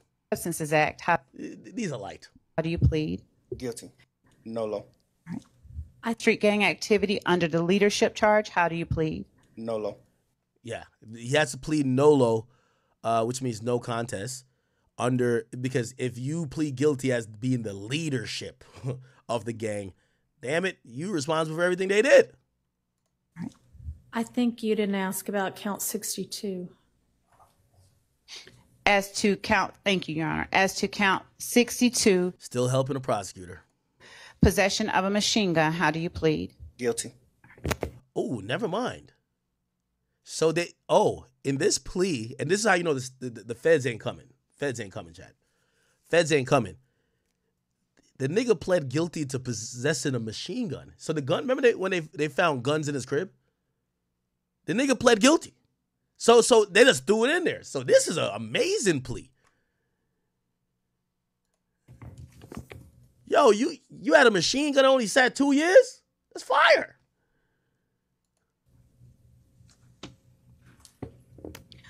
Are you pleading guilty to the offenses you have indicated because you are in fact guilty of these charges? Yes. All right. Are your guilty pleas and your nolo pleas freely and voluntarily given with the full knowledge of the charges against you? Yes. Do you understand that you may have only a limited right to appeal this guilty plea conviction? Yes. And seized, and that is all right. So that's the plea, and then now listen to the prosecutor. This is where they start reading out the lyrics. You ready for it? Read the rest of that into the record. An array of bullets on Mr. Thomas, hitting him, his Chevrolet Tahoe, and 2 other persons in the process. Now, I'm going to be honest with you. The reason why Fulton County, from what I'm hearing on the ground, these are people there, reporters working it. I've spoken to a lot of them. People who are former law enforcement, they say, yo, we see you've been covering this case. And said, listen, let me tell you what's going on down here. This is a shit show. They said if you were there, that the mother of Donovan Nutt Thomas showed up to that court every day because she wanted to get justice for her son that got murdered. And she believed her son got murdered at the direction and at the hands and because of the funds of Jeffrey Williams. And even Woody admitted that, or at least through Charleston White, I guess, because Charleston White said it. Woody said every time he showed up to court, the mom of Donovan Nutt Thomas would just sit there and mean mug them every day, just looking like, you motherfuckers got my son killed. And even up on this sentencing day, damn near, the mom was there. Just, you got to imagine, that's kind of what court is, right? Like, you know what I mean? The family of the victim show up every day hoping that the person get death or something, right? That they could feel good. And they said that person showed up every day, including this day. And I thought about it and I said, you know, while we're stuck in fan land, right? Like fans didn't care. Fans wouldn't care if Young Thug murdered like 15 babies. Like, it's Young Thug, right? But like for the families of those people who are victims who are showing up, they're looking at the court and the justice system to say, will y'all give us justice? Y'all took this case. Y'all said these guys did this. We watched the whole proceeding. And essentially, they were describing the family of some of the people who were either shot or killed in the courtroom, mad as a motherfucker that the person that they claim killed their brother, sister, or not sister, brother, nephew, or son, essentially walked out of jail with 2 years in jail, and they were upset. And they were saying that the attitude was pervasive among the law-abiding victims that live in these communities. Cleveland Avenue, everybody who watched Cleveland become a crime zone and a war zone, because allegedly YSL was shooting that bitch up every day. They showed up because they want to see, will justice will prevail. But what was proven is that not everybody getting out of jail. You know what I mean? Cleveland back hot. That's all it means. So I heard those people were upset, and you know, you're going to see some op-eds about it. I see some of the reporters kind of buzzing and stirring about it.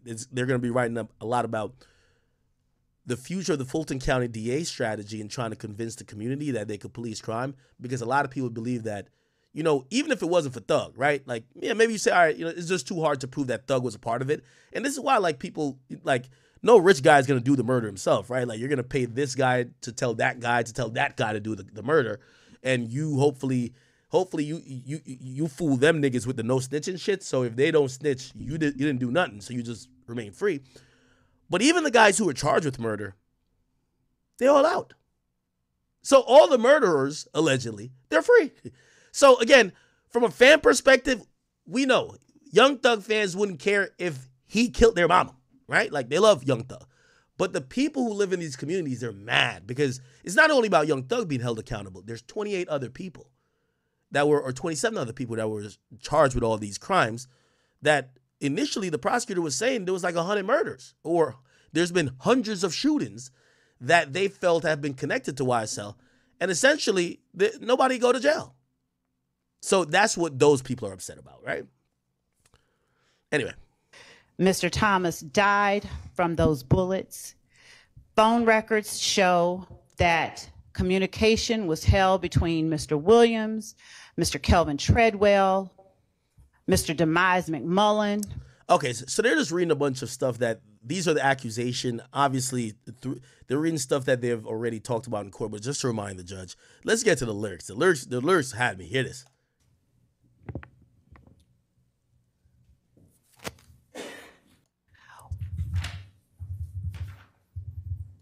Accomplice with the performance location of... Hold on. I just want to get to the lyrics. On February the 22nd by a YSL associate, Stephen Harris. He was arrested at his home and a search warrant was issued between number. Mr. Williams responded, slat. Slat! After Mr. Williams stole a star ring from one of the victims in the indictment, he asked Mr. Williams. Yo, Young Thug was keeping it chill. He's like, stole? Nigga, I ain't steal shit. Yo, Young Thug looked up like, nigga, I ain't no goddamn thief. Look. Star ring from one of the victims in the indictment. After Mr. Williams stole a star ring from one of the victims in the indictment, he asked Mr. Williams, do you have a star ring? Mr. Williams said, yes. Mr. Huey said, slat, you can't cash at me $500 so I can make a payment to my lawyer. Mr. Williams responded, slat. Mr. Huey sent him his phone number. As this closing a sentence, we would ask that Ms. Shawana Edmonds, who is the mother of Mr. Thomas, be allowed an opportunity to make an impact statement. And that. See, so they wanted the mom of Donovan Thomas to talk.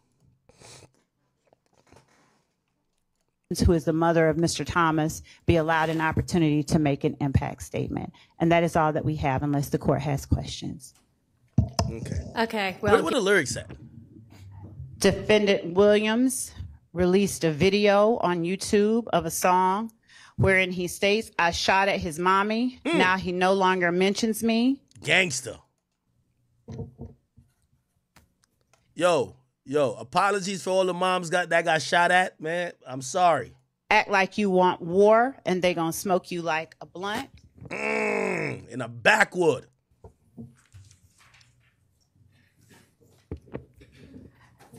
Another song, I escaped every one of the licks because I was supposed to be rich. I don't care nothing about a cop. I'm just telling you how it is.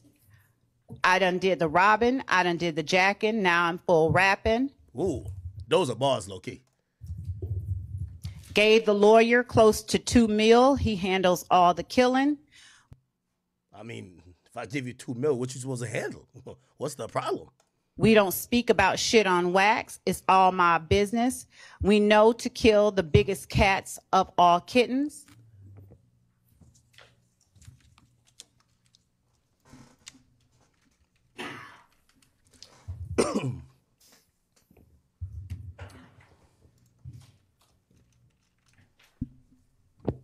In another song, I was on Cleveland, stuck like a magnet. Bitch ass N-word. Pay for that casket. That's just if we whack them. Oh, shit. Shout out to Cleveland, man. In yet another song, Defendant Williams raps, red just like Elmo, but I never fucking giggle. YSL won't fold. Pick his ass off from the balcony. Wipe an end's nose. I'm going to F for the cash, then she getting robbed by Tick, a reference to Trontavious Stevens.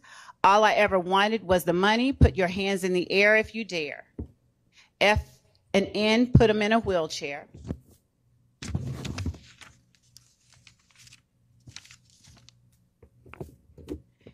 And even later on, Mr. Williams, and I believe that this was in 2019, made a post to YFN Lucci or Rayshawn Bennett. If I ain't like what you do for your mother and kids, I would have been killed you. Shout out to the mom saving their son's life, man. Yo, hearing this read, like, right before the judge sentenced you. And in yet another song entitled Anybody, Defendant Williams stated, I never killed anybody, but I got something to do with that body. I got the streets on my back, carry it like I'm moving a body. I told them to shoot 100 rounds like he trying to movie the body. Damn. Ready for war like I'm Russia. I get all types of cash. I'm a general. Yo, chat. Y'all do like when y'all rappers live the raps, right? Yo, you know what this made me think? And all bullshit aside, and I want to have a real moment with y'all, right? And I'm not going to make this too much of a long sidebar as we're listening to this. You see, us fans, we're the biggest hypocrites, right? If you rap, we want rappers to rap about shit, don't live it, but it to either sound real or feel real enough. But we monitor all their beefs to see if they're really beefing with those people. We love to see, oh shit, something happened. But the reality is this, right? Number one, we don't care about victims, right? Like, this is hip-hop, we're hypocritical. We don't care who dies. We just want the famous nigga who make good music to live and be free. Let's keep it a beat. We over here saying free Dirk. We don't care about Lil Pop's family. Respectfully. I'm not saying actually don't. We just said fans don't think about Lil Pop's family and maybe they want justice, right? You're like, yo, we didn't know who Lil Tim was, but we like, yo, damn, why could anybody else die but King Von?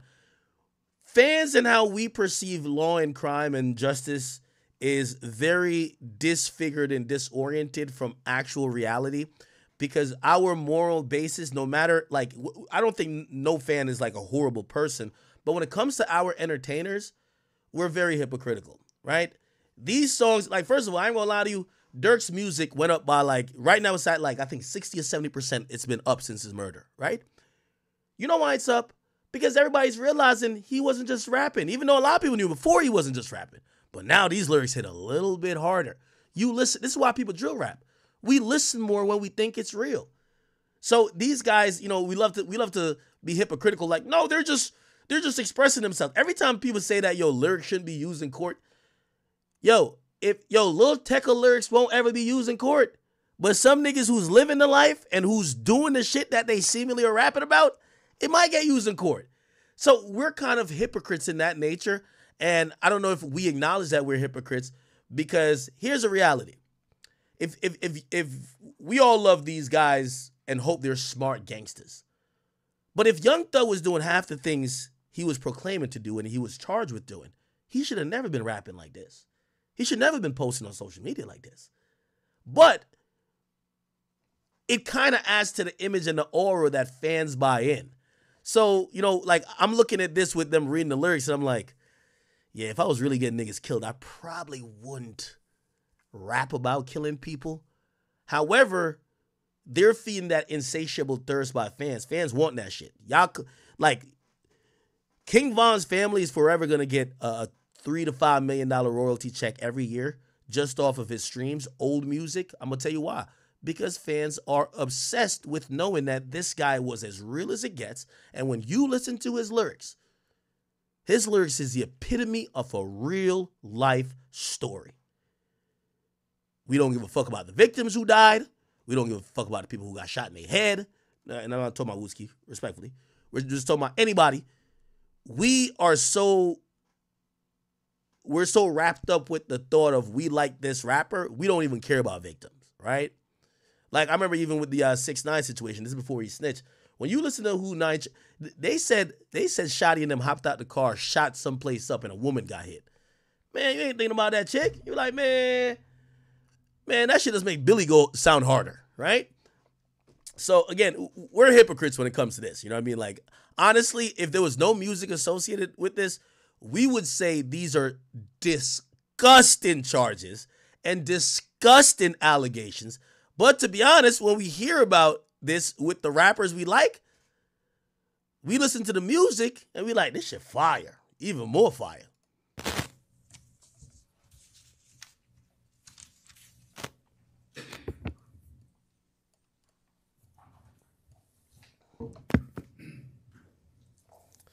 Somebody said, who's we? All of y'all, man. Put it like this, man. Nigga, we sat here and watched that YNW Melly trial. Come on, we want that nigga out. Yo, we want that nigga out. Like, nobody's thinking about how those families feel, like, respectfully. Like, we're like, nah, we love his music. Yo, a true fan will say, fuck a victim.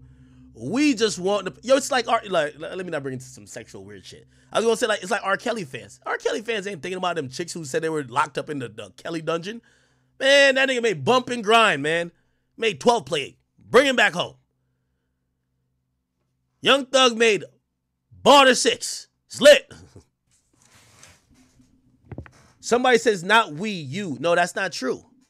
Because everybody who's proclaiming free Thug or is happy that Thug, there's not one person who's saying, damn, this is not true. And this is why I think that's why Charleston White has a lane. Not one person is saying, damn, well, what about justice for the people who got shot on Cleveland Avenue? There's several murders charged in this indictment. Nobody's doing life. Nobody's actually getting any real punishment. Nobody's actually saying, what about justice for them? You know what everybody's saying? Young Thug free. So don't say it's a collective sense when it comes to hip hop. You don't see nobody saying, hey, I hope people are held accountable. Like, think about Dirk's situation. Nobody's saying, I hope, if nobody's cutting it down the line and say, if Dirk did that shit, man, keep that nigga. Nobody ain't saying that. That's where Charleston White comes in. Because when you go that line, they call you a sellout, right? They do call you a sellout, right? Like, no one, when talking about this case, we're talking about Jeffrey Williams' freedom. Nobody's talking about, damn, if any of these niggas actually did kill Donovan Nutt Thomas, them niggas deserve to get the chair. Nobody's saying that. Who's saying that? So y'all tell me the person who's saying that. Name me one person who said, damn, let's pray for the family. He was locked up for the death of, primarily, Donovan Nutt Thomas. Name me one person who said, man, pray for Donovan Nutt Thomas' mom, who had to sit through a year of this proceeding, to find out that nobody ain't going to jail. Nobody ain't saying that. So don't say Ak is just you, because you don't have no empathy for victims when there's a famous rapper or a famous celebrity accused. You get what I'm saying? Like we got to stop the selective. No, we all on the same page, right? And those people usually go away and they become unknown and unnamed, and they go and they deal with their grief and do it the way they do it.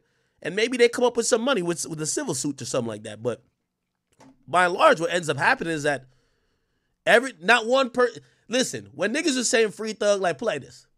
Is any of y'all saying free? Are y'all saying free Dirk because y'all like, man, Dirk can't do that shit? Or are you saying, man, fuck that, free Dirk? I don't care what y'all niggas saying. Because nobody's actually like really splitting hairs saying, nah, free Dirk, I think he ain't do it. But if he did do it, man, keep that nigga. Nobody ain't saying that. Everybody's just saying bring that nigga home, regardless if he did it or not. Let's just be clear. Like, us rap fans, like, we don't got no morality in music. I don't think rap fans are immoral. We don't have fandom and morality don't go together. By the way, fandom is something that is usually of the devil. You know, it's if you go back to, not to get all biblical with you, but it's a reason why, you know, if you look back in biblical times, when people used to create false idols and used to, you know, have these false prophets or false things that they would worship other than God, that's why they said God is a jealous God. What do you think being a super fan of a celebrity is? It's like the same thing. It's like you've created a deity, a guy who could do no wrong, that we're all celebrating and praising. So the shit kind of happens. That's what I'm trying to say. Fandom and morality don't go together.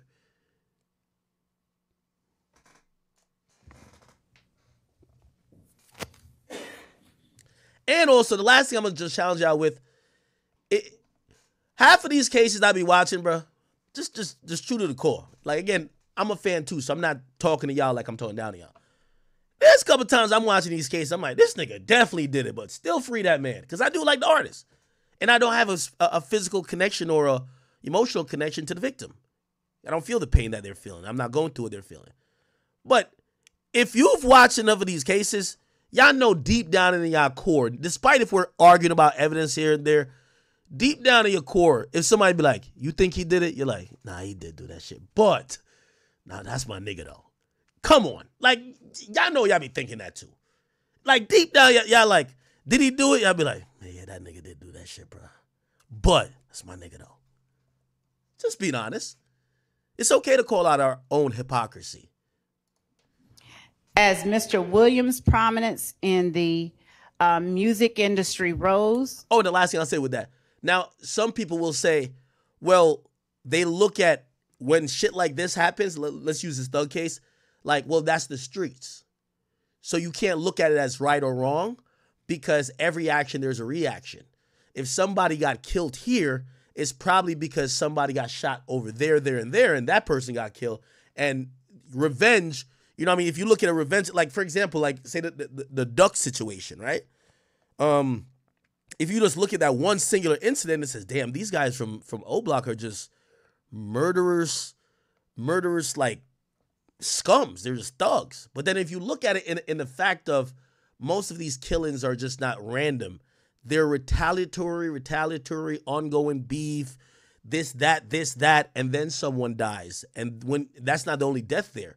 One guy died here, another guy died here on the other side. And it's been, when you look at it like that, that's when some people say, well, if it's like that, I don't have too much of a stake in trying to promote that anybody goes to jail because street justice is taking care of it, right? And me, usually, I don't really give two fucks. Obviously, I love the artist. The only thing that, you know, when it becomes sad is when the parents show up. Now, obviously, Mama Duck in the O Block shit is a little bit different. Like, Mama Duck looked like she was with the shits too, right?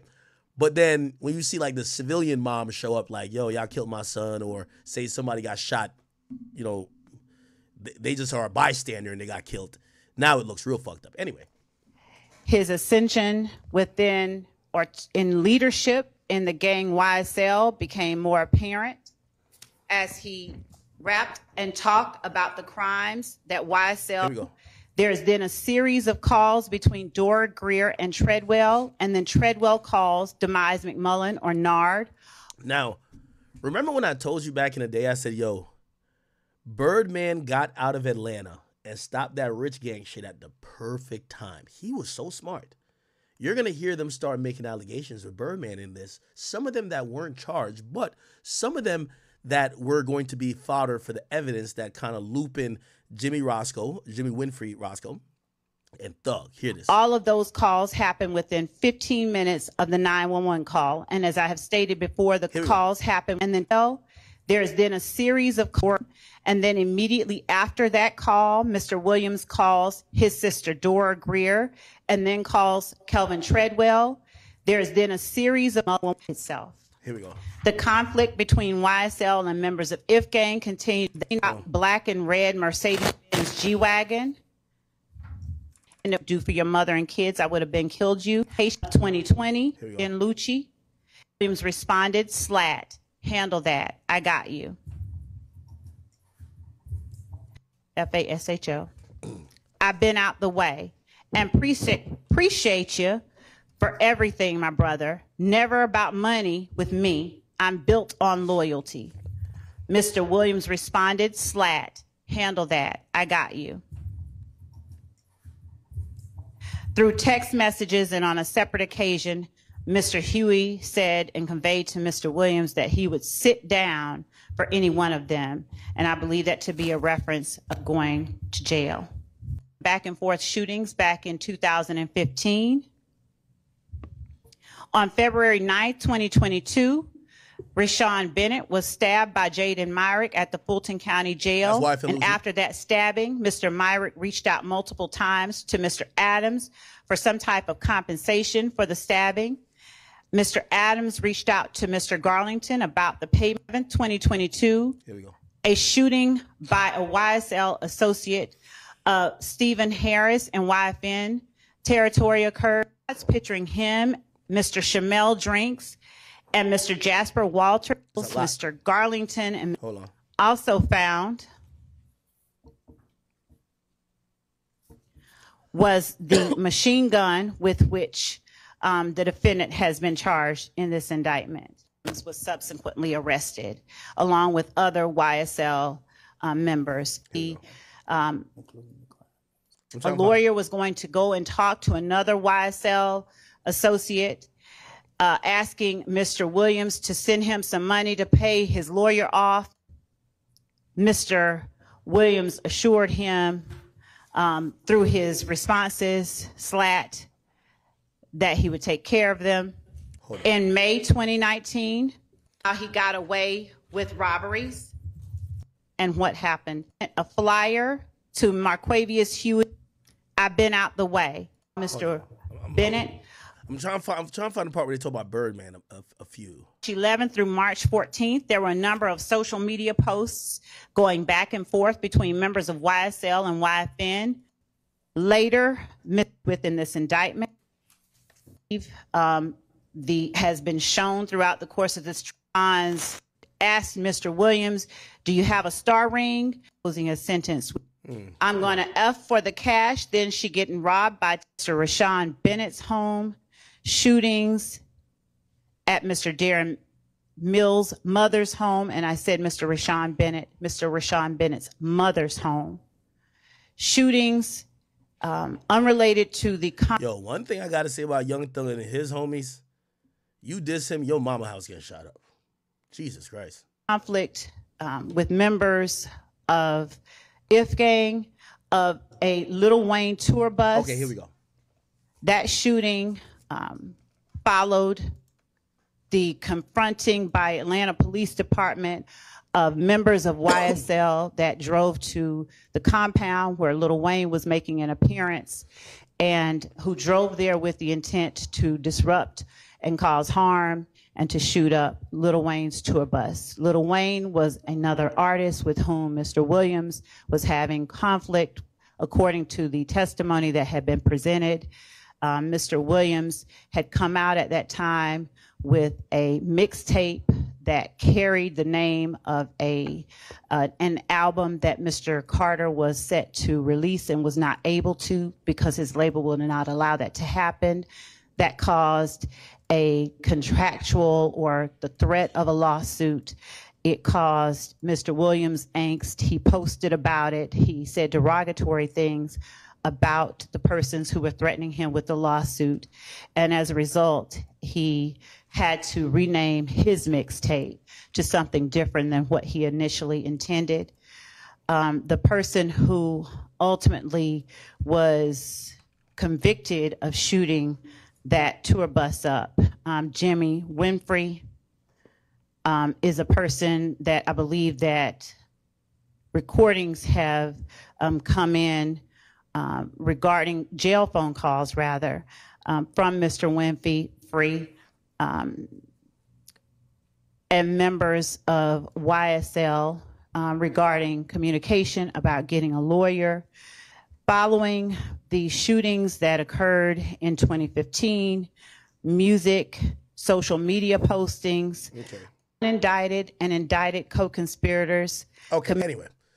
So that's pretty much, they try to bring up everything in the goddamn book, try to kind of contextualize what Young Thug has been doing, his lyrics. They're tying him to, yo, this guy's serious. They're basically saying these lyrics are no joke. When he's gotten into these quote-unquote issues back and forth with members of, you know, music or other gangs, people get shot at. People's moms' houses got shot at. There's people who died. This isn't some shit where it's just Twitter beefing. Bullets are getting fired at buses, moms' houses, and there's people dead. Okay? And essentially, Young Thug's lawyer went to bat to try to defend him against all of those things with his own rebuttal. Right, Mr. Steele or Mr. Adams, does the defense want to put anything on the record? Obviously, you need to make a recommendation. Yes, Your Honor. Go ahead. Many of the statements made by the prosecutor, we vehemently disagree with. The prosecutor misstated many pieces of evidence and then took liberty that is the state's theory. Mr. Williams has tendered a nolo contendere plea to the RICO conspiracy count. And in that count, there are several overt acts. And the first one, Your Honor, deals with a traffic stop. It's on September 9th of 2013. And I won't go through every one because it might take a long time. But just for completeness for this, the court knows, Mr. Williams is driving a car. There is a dash cam video of the stop. The officer who testified at the trial 11 years later, the case was a gun was found under the passenger seat. Mr. Williams is not tied to the gun. He's not convicted of that. And the dash cam video that the officer said would have picked up sound as well as definitely video was never turned over to us, supposedly lost. Could not explain the loss. The armed robbery in another overt act of Mr. Dodson, D-O-D-S-O-N, has the following information. The state only, because we haven't called witnesses yet. So the state put up a man who said nothing except, I don't recall. And then they put in his prior recorded jail calls. That man was taken, his name is Mr. Bean, B-E-A-N. He was taken to Grady Hospital, and he was spoken with by a detective. The state vehemently accused me of lying. All right, let's get to some of the things where he's going to try to explain the I shot up your mommy's house or something like that. Prethro's on my witness list as well as a detective, and I have the recordings. Here we go. Your Honor, what the evidence would really show if we kept going to trial, and I could tell you that Mr. Adams and I never thought we'd be in front of this honorable court. We always thought it would go all the way through trial. Was the state is saying that Rich Homie Quan and Jeffrey Williams don't speak since the fall, and they have a bad relationship the fall of 2014. We would have shown, and we served on the state, December 15, 2014, Jeffrey Williams in a private plane with Mr. Lamar or Rich Homie Quan, and they are high-fiving and laughing with each other. That is on audio video. There's a man who the state hasn't called yet, Mr. Martinez Arnold, also known as Duke. It's on the state's witness list. He's represented by the Honorable Ashley Merchant. He's on that plane as well. He would have identified the item And he would have testified that Mr. Williams and Mr. Lamar were very close in December 2014. Then on December 29th of 2014, Mr. Williams, Mr. Rich Omiquan, Mr. Arnold, others were at Brian Williams' home in Miami, Florida. There was a posting by Mr. Lamar, Rich Omiquan, and a picture of Mr. Arnold and Mr. Lamar, and they said, Mr. Lamar says, "This is my #1 man, Duke," or something to that effect. We would have put that into evidence. In addition to that, Your Honor, on December 8th, 2 days before Mr. Thomas, God forbid, was killed, Mr. Williams is with Mr. Thomas, as well as Mr. Sledge and Brian Williams in Brian Williams' tour bus outside of a fabulous entertainer, artist, Mr. Clifford Harris, T.I.'s studio. And at that time, they were very close. But you also have the detective with the gang unit, Detective Underwood. I asked her within the last 2 weeks or 3 weeks, did you do any, and she was on the gang unit the entire time, including today. And I asked her, do you have any evidence about Mr. Williams and Mr. Thomas being close friends? And she said, yes. Of course, I knew that. I said, how about in January of 2015, close to time of Mr. Thomas's death? She said, yes, they were close friends. Mr. Michael Sprinkle, he's a deputy district attorney in the Fulton County DA's office. He has a recording with Mr. Treadwell. You've heard the name O.G. Bentley. And in that, they're going through the evidence. And Mr. Treadwell is important because he has a child, too, actually, with Mr. Thomas's sister. So he's family.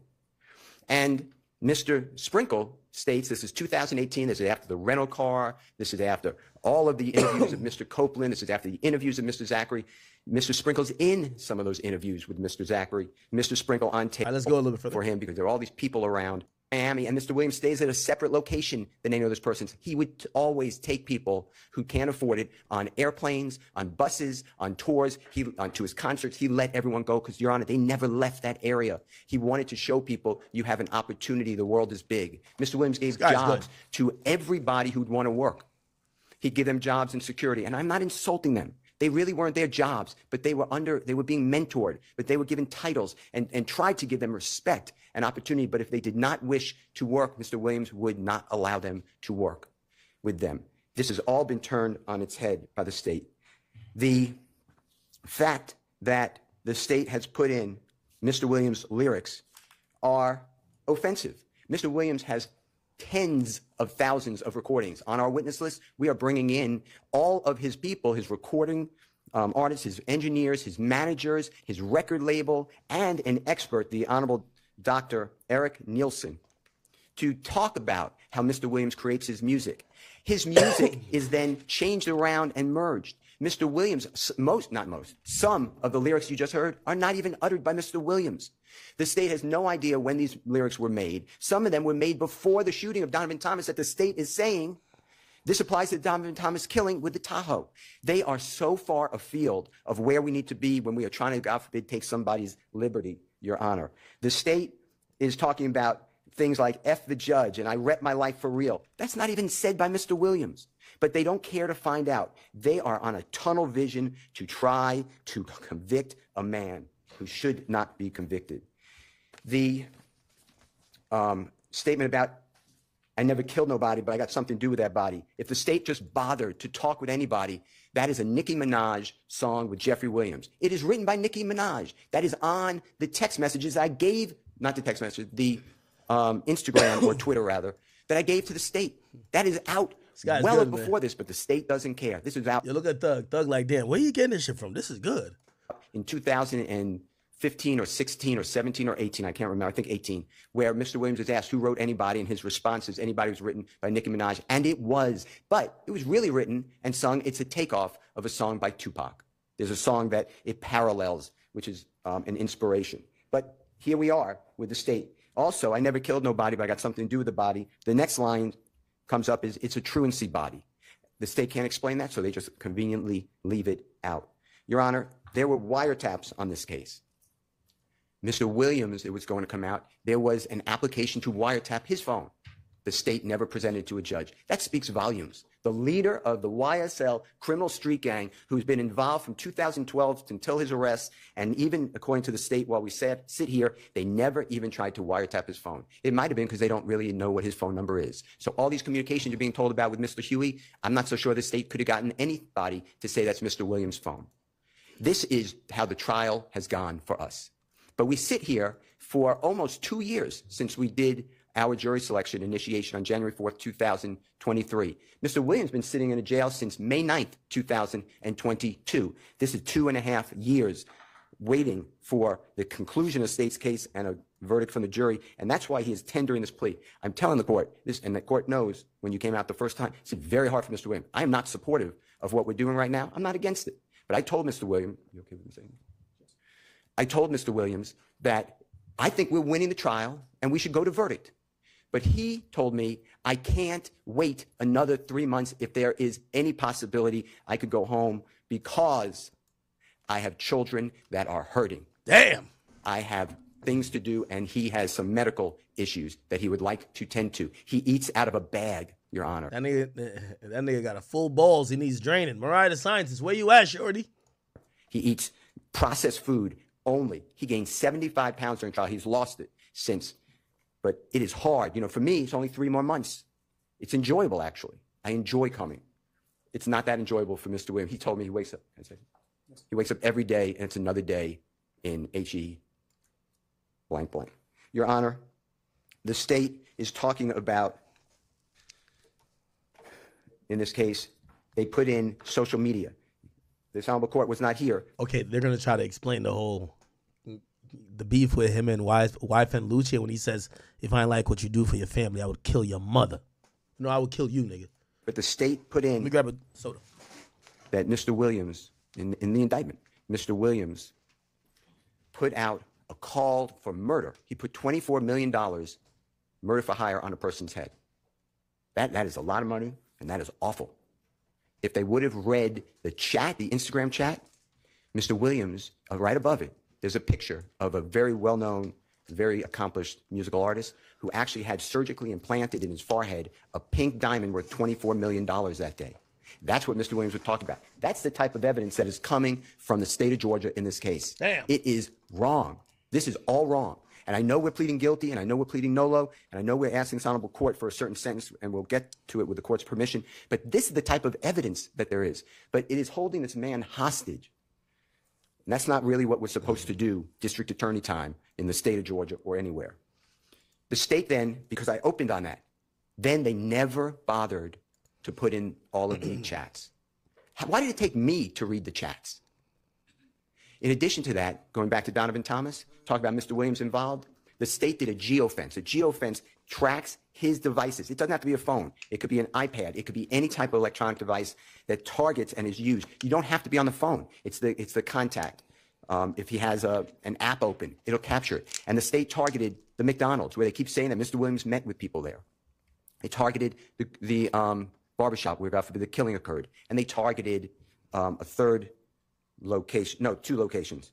And it comes out, Mr. Williams' devices are not there. It's exculpatory. I don't get that information. I got that because I interviewed Lieutenant Crabtree, and the results can't be found, according to prosecution. I did a motion for that. They just can't find it. That is great evidence for Mr. Williams. It would have also shown clearly that when he does go down from his house after getting this call that I'll talk about from Demise McMullen, he's not with these other people. And the expert for the state, the FBI agent who does the telephone analysis, Mr. Williams' phone does not ping off the same tower as a Demise McMullen or a Mr. Copeland. Nah, this man working.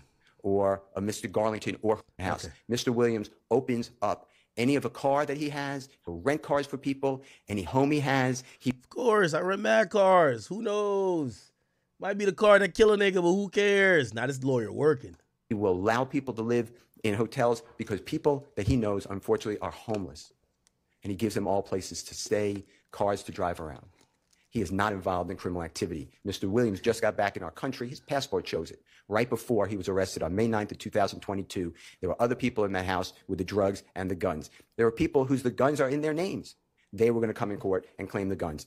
Everybody else was doing as well, but Mr. Williams has entered a guilty plea. I'm not going back on that, but I just want you to know that this case is just wrong to do to somebody with no bond and to hold him hostage. He wants to, you may not do it. He's aware of that. He's aware of that. But the state offered him 15 years on probation. But they keep piling on these conditions. He just said, he made up his mind. He said, I'm just going to go with it. I got to get home. Judge may not let me home, but I'm not doing these conditions and admit that I'm the leader and I'm involved in the killing. Oh, this guy's good, bro. and my music just promoted everybody to do it. He's not going to do that. So he did not do that. And that's how we wound up here. The state, the night of the killing, people came to Mr. Williams' home. The state tells the court, he said, lay low. What they don't tell you is right after that, he gave money to Mr. Sledge, who said, they're going to kill me. They think I did it. And Mr. Williams said, if you had anything to do with it, I don't want to be with you. And Mr. Sledge said, I just need a hotel room with my children and my bride or my significant other to get to. And Mr. Williams said, be safe, lay low. That's the lay low. In addition to that, Mr. Williams told Mr. Copeland's with the police. Hours after the killing of Mr. Donovan Thomas, Mr. Copeland goes to the police department. Mr. Williams is the person who told him to go.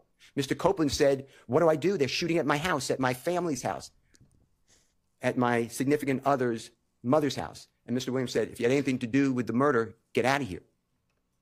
Mr. Copeland denied it. And Mr. Williams said, then go tell the police. Mr. Copeland said, you want me to go to the police? And Mr. Williams... Chat, y'all believe that? Under that would be snitching, right? Young Thug tells his man, go to the cops. Go tell the cops they're shooting at you. What you? Nah, this lawyer's cooking. He cooking. Said, if you had nothing to do with it, they think you did it. Go to the police. In addition to that, Mr. Copeland said, well, I'm going to retaliate. Mr. Williams told him, don't do that. Let 12 handle. That's on recordings. That is on recordings on... Let 12 handle it. January 11th of 2015 with Detective... Yeah, I got a scratchy throat. That's why I'm drinking water. My bad. Thor. Usually drink liquor. Dedicated. Your Honor, as far as Dwayne Carter, a performer known as Lil Wayne, Mr. Williams had no conflict with him. They are friends. Now, I ain't gonna lie. This is such great line, but this is how I want my lawyer to lie to me. Yo, as far as Lil Wayne, him and Young Thug were buddies. They were friends. Listen to this. This is the best line ever, bro. I ain't gonna lie to you. You need a lawyer like this. Carter, a performer known as Lil Wayne, Mr. Williams had no conflict with him. They are friends. We were presenting evidence that right before this shooting of the tour bus is April 26th of 2015. Mr. Williams is performing in New Orleans area. And that's the area where it's Holly Grove, where Mr. Carter, or Lil Wayne, a performer known as Lil Wayne, comes from. And in order to drum up popularity and interest, people get on the internet and they start what's called rap battles, arguments, feuds. That's what happened here, and you would have heard testimony from Mr. Williams' management that they said, start a rap battle. It'll be better for your career. Mr. Dwayne Carter is aware of that. Mr. Dwayne Carter's interview, the state's aware of this. He has interviews after this. Are you mad? What's the real deal with Jeffrey Williams? He states, no. He's great with me. He brought popularity to me. He loves me. He idolizes me, and I love working with him. They did an album together. In 2014, they're in the studio together, making music together. It is all made up that Mr. Williams is involved. Mr. Williams gives a statement. The state refuses to put it in and then stop me, the previous judge, from cross-examining the detective. His name is Racy. He met with Mr. Williams in the DeKalb County Jail on the 15th day of July 2015. Mr. Williams is arrested that day. And there's a long interview. And Mr. Williams waives his right to counsel. He tells them, I'm his lawyer. They say, you don't want to speak to us? You don't have to. He said, well, I'll speak with you. And they asked Mr. Williams these questions. What about Lil Wayne's shooting? He said, it was outrageous. I love him. That's my idol. I love Lil Wayne. How about this battle? He says it's promotion. They asked him about his rap lyrics. It's the only person that the state ever did anything about rap lyrics with. And they asked Mr. Williams, what about the rap lyrics? And he tells them, it's hyperbole. He didn't use that word. He used the word, it's made up. It's rhyming. It's made up. Not like the state is saying that I rap lyrics for real. That's not even Mr. Williams' utterance. Your Honor, the point I'm trying to make to you is what the state of Georgia has presented to this jury. Nah, this is good. In this courtroom, the past year has been full of untruths, and they know it. The state says that Mr. Williams had a conflict because he named an album with Dwayne Carter, and Dwayne Carter didn't like that. Dwayne Carter's interviewed. He said that was one of the nicest things anyone could have done to me. It shows how much he really appreciates me. It shows respect and honor, and I appreciate what he did. The state knows this. With regards to nah, this is good. Jimmy Winfrey. What the state did is they put in a recording. It's not Mr. Williams. It's a jail recording, Mr. Winfrey and an unknown person. And an unknown person says, when you get out, you're going to get a Porsche and $250,000. Mr. Williams not privy to that. The state looked at all of Mr. Williams' bank records, everything. They undressed him financially. There's zero evidence Mr. Williams did anything for Mr. Winfrey. The state tells you that Mr. Winfrey asked for money for a lawyer. The conversation was, and it's recorded, it was with Mr. Williams' manager.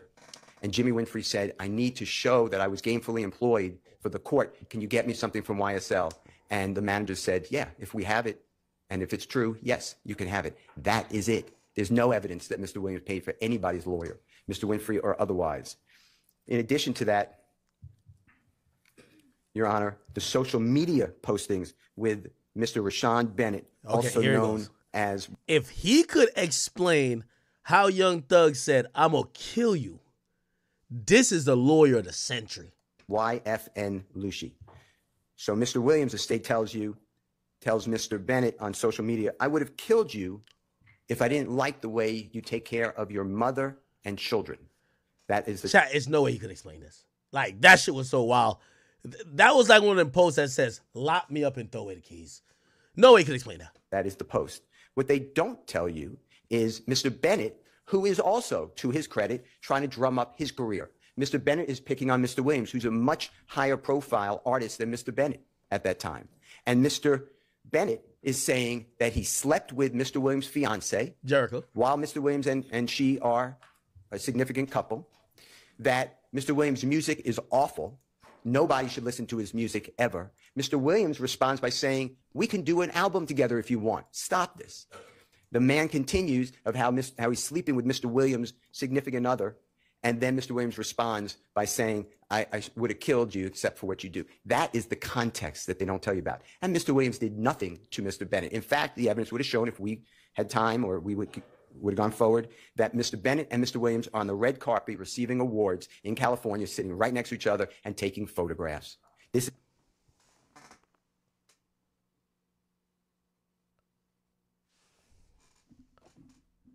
is good. Is not the Jeffrey Williams. Jeffrey Williams is a known person who is all over the place. If he did something, somebody wanted him, they can find him. This is not he is not hanging out on Cleveland Avenue. What the state is saying are not true. The situation with Mr. Bennett. So he's in the Fulton County Jail, and he's housed. And there are crazy, sick, violent people. And they're on the phone. And Mr. Myrick, M-Y-R-I-C, is calling other people, supposed co-conspirators. How much will Jeffrey Williams give? He doesn't say that, but that's the theme of it, as well as Christian Eppinger. What the state doesn't tell you is that when Mrs. Sumlin is asked, hey, find out how much Thug will pay me to kill Mr. YFN Lucci, Mr. Sumlin says, I don't know his number. I can't get in touch with him. He doesn't talk to me.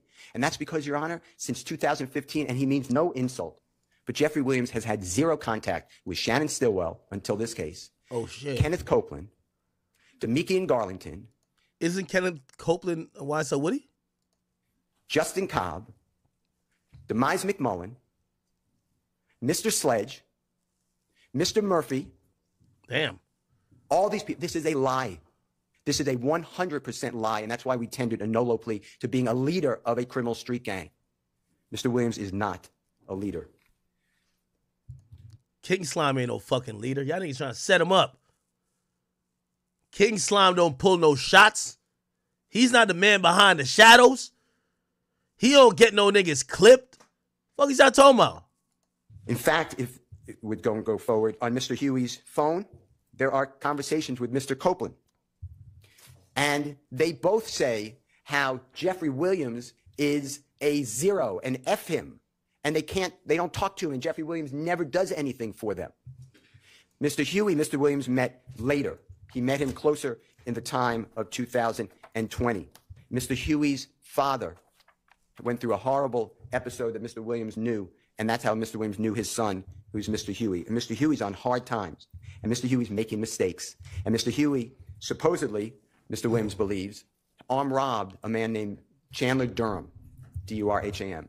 Mr. Durham is Mr. Williams. He's a fabulous record engineer. And Mr. Williams states give him back, tell him to give back the property or he's going to die. The state puts that as an overt act. No one dies. The property doesn't get returned. Mr. Huey ignores Mr. Williams. The state told you today that Jeffrey Williams sent Mr. Huey a posting that Mr. YFN Lucci is going to be performing on January 19, 2020. That's not true. Mr. Huey sent that to whoever phone that was. And all it says is slat and slatty. Well, I went out to the places that Mr. Bennett was supposed to perform. There's no shooting. There was no fight. There was nothing to report. There's nothing here. In addition, the state says the same thing on September 2nd, 2022 on Mr. Huey's phone. I'm not conceding that was Jeffrey Williams even having a conversation with him, but even if it was, it doesn't show anything. It says slatty, lay low. Lay low means don't do anything. Get out of the way. That is what it is. That is Mr. Williams' role. Mr. Williams, there is evidence in the record, and there would have been more. All right, now he's going to propose a sentence. Let's get to that. Stores that Mr. Williams found about. Here we go. He went talent. He's not just a rap artist. In fact, when he's interviewed in 2017, he gives a statement and he says, I had to learn rap. He grew up in a house learning other forms of music. He likes all music, but rap hit in his community, and his community raised him. They supported him. They came out to him. They made him get into establishments. And once the establishment saw all the people come out, he got more establishments. And then he went out of that little area in Atlanta to other parts of Georgia and then to all the neighboring states and throughout our country. And he has performed on every continent but one. He has performed in front of being the headliner, 300,000 people at one time. He has a real life and career. He is not the leader. And he is not worried about buying jewelry that is stolen. Mr. Williams is actually innocent. I'm not trying to corrupt our plea. That's his plea, and he's entitled to it, and he wants it. Okay. Anyway, it doesn't show that last part. Okay, so let's just go to. I know. Again, we missed the day of streaming it live, and some of y'all might have watched this without me. I just want to be meticulous because we did miss this whole day. So I want to play all the relevant parts, and the next relevant part is Young Thug giving a speech, and then we'll get to what the judge did. Okay. Also, there's another video that we could have played, which is oh, that's another case. Here we go. Yes, ma'am. Actually, let me just play this before. Sorry. So this is what Mr. Williams opens up any of a car that he. Here we go. 5 years in custody. So this is what the his lawyer suggested the judge think of. I mean, to interrupt you, No, it's fine. And Your Honor, I'll answer any of your questions, but the point I'm trying to make is 45 years to serve 25 years in prison when just... So the prosecutors said that they wanted the judge to consider 45 years for Young Thug, with him serving 25 years in prison, which would have him on a 20-year probation after doing 25 years, right? Which means if we do the time adjustment, he would probably have to serve about 20 more years, right? So he would be in jail until about like 2045, right? And that was a stipulation. They also wanted, and I guess I should play that as well. Let me see if I can find it. I'm sorry. Because I got to show you the judge, the prosecutor basically requesting the judge do all these crazy things. Hold on. Prosecutor, no. Okay, give me 1 second. Chat. I'm sorry. Prosecutor.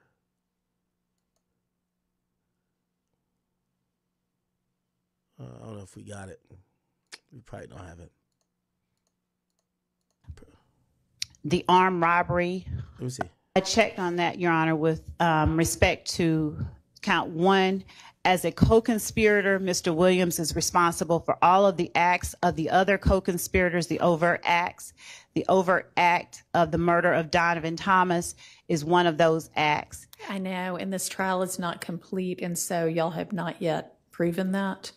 Not to mention that you responsible for all.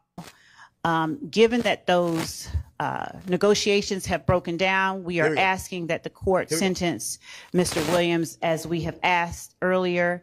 And prior to the court imposing a sentence, we would ask that Ms. Shawana Edmonds, who is the mother of Mr. Thomas, be allowed an opportunity. Okay, she's not going to just say it directly. I'll tell you what they wanted. So they had offered Young Thug privately 15 years probation. You walk today, but shit ton of stipulations. Thug said no. Let the judge decide. Now that they're done with that negotiation, they said to the judge, I think you should give him 45 years, okay? This nigga just won't learn. 45 years, let him serve 20, right? Or serve 25 or whatever the case is. Seize all his cars, seize all of his property, seize all of his jewelry. Those will be held for compensatory,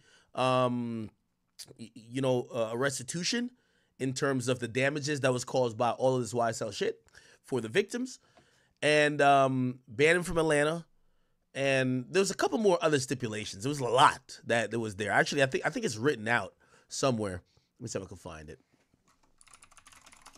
Somebody on Twitter wrote it out. 45 years, seize Thug. Let me just look that up.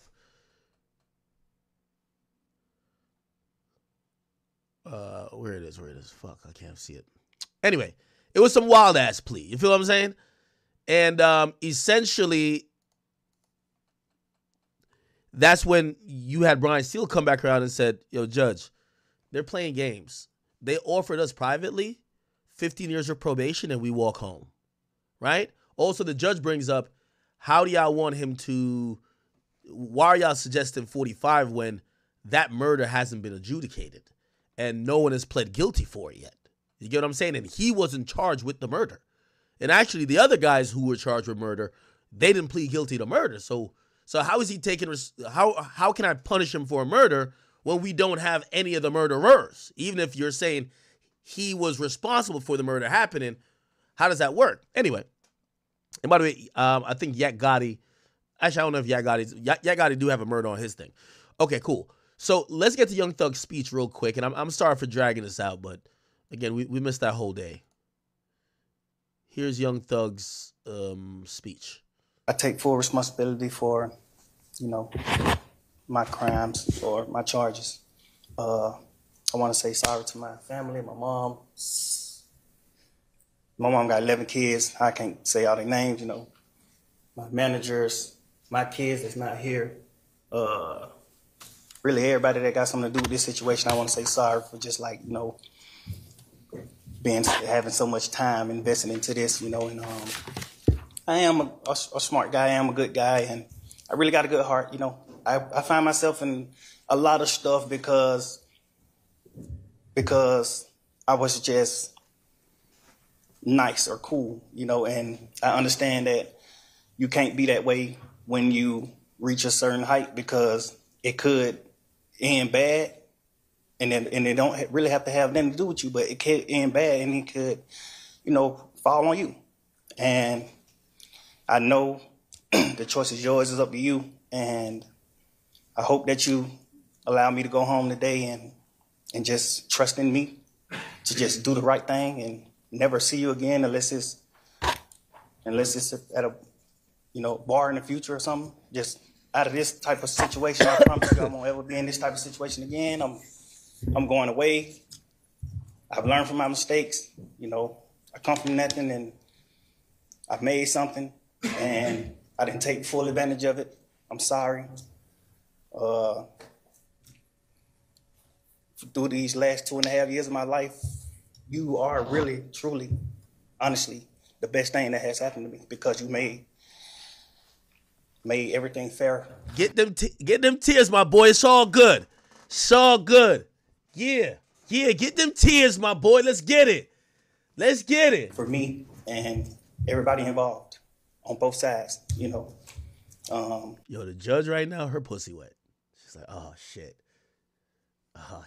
That judge, yo, that judge fuck with niggas. Come on. We know what it is. This is Atlanta. You know what it is.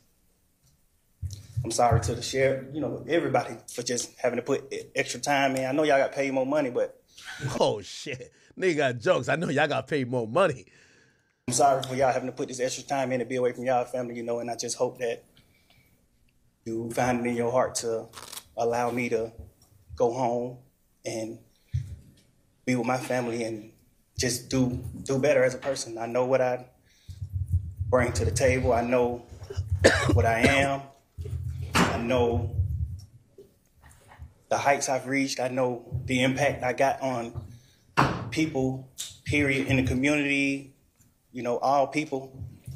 I learned that late, like these past 2 or 3 years of my life, I kind of learned that late. And maybe it was because I was, probably on drugs or anything, I don't know. But I have came to my senses and I understand what I mean to this world. But I am a good guy, I don't mind doing stuff like, free shows, and I always did that. I did free shows and gave it to single parents, millions of dollars. I made $1.8 million on a free show, and I gave it all to single parent charity. And I did like 2 or 3 shows that made like $700,000 a piece, and I gave it to the breast cancer organization. Like, I do things like I put millions of dollars back into my community for real.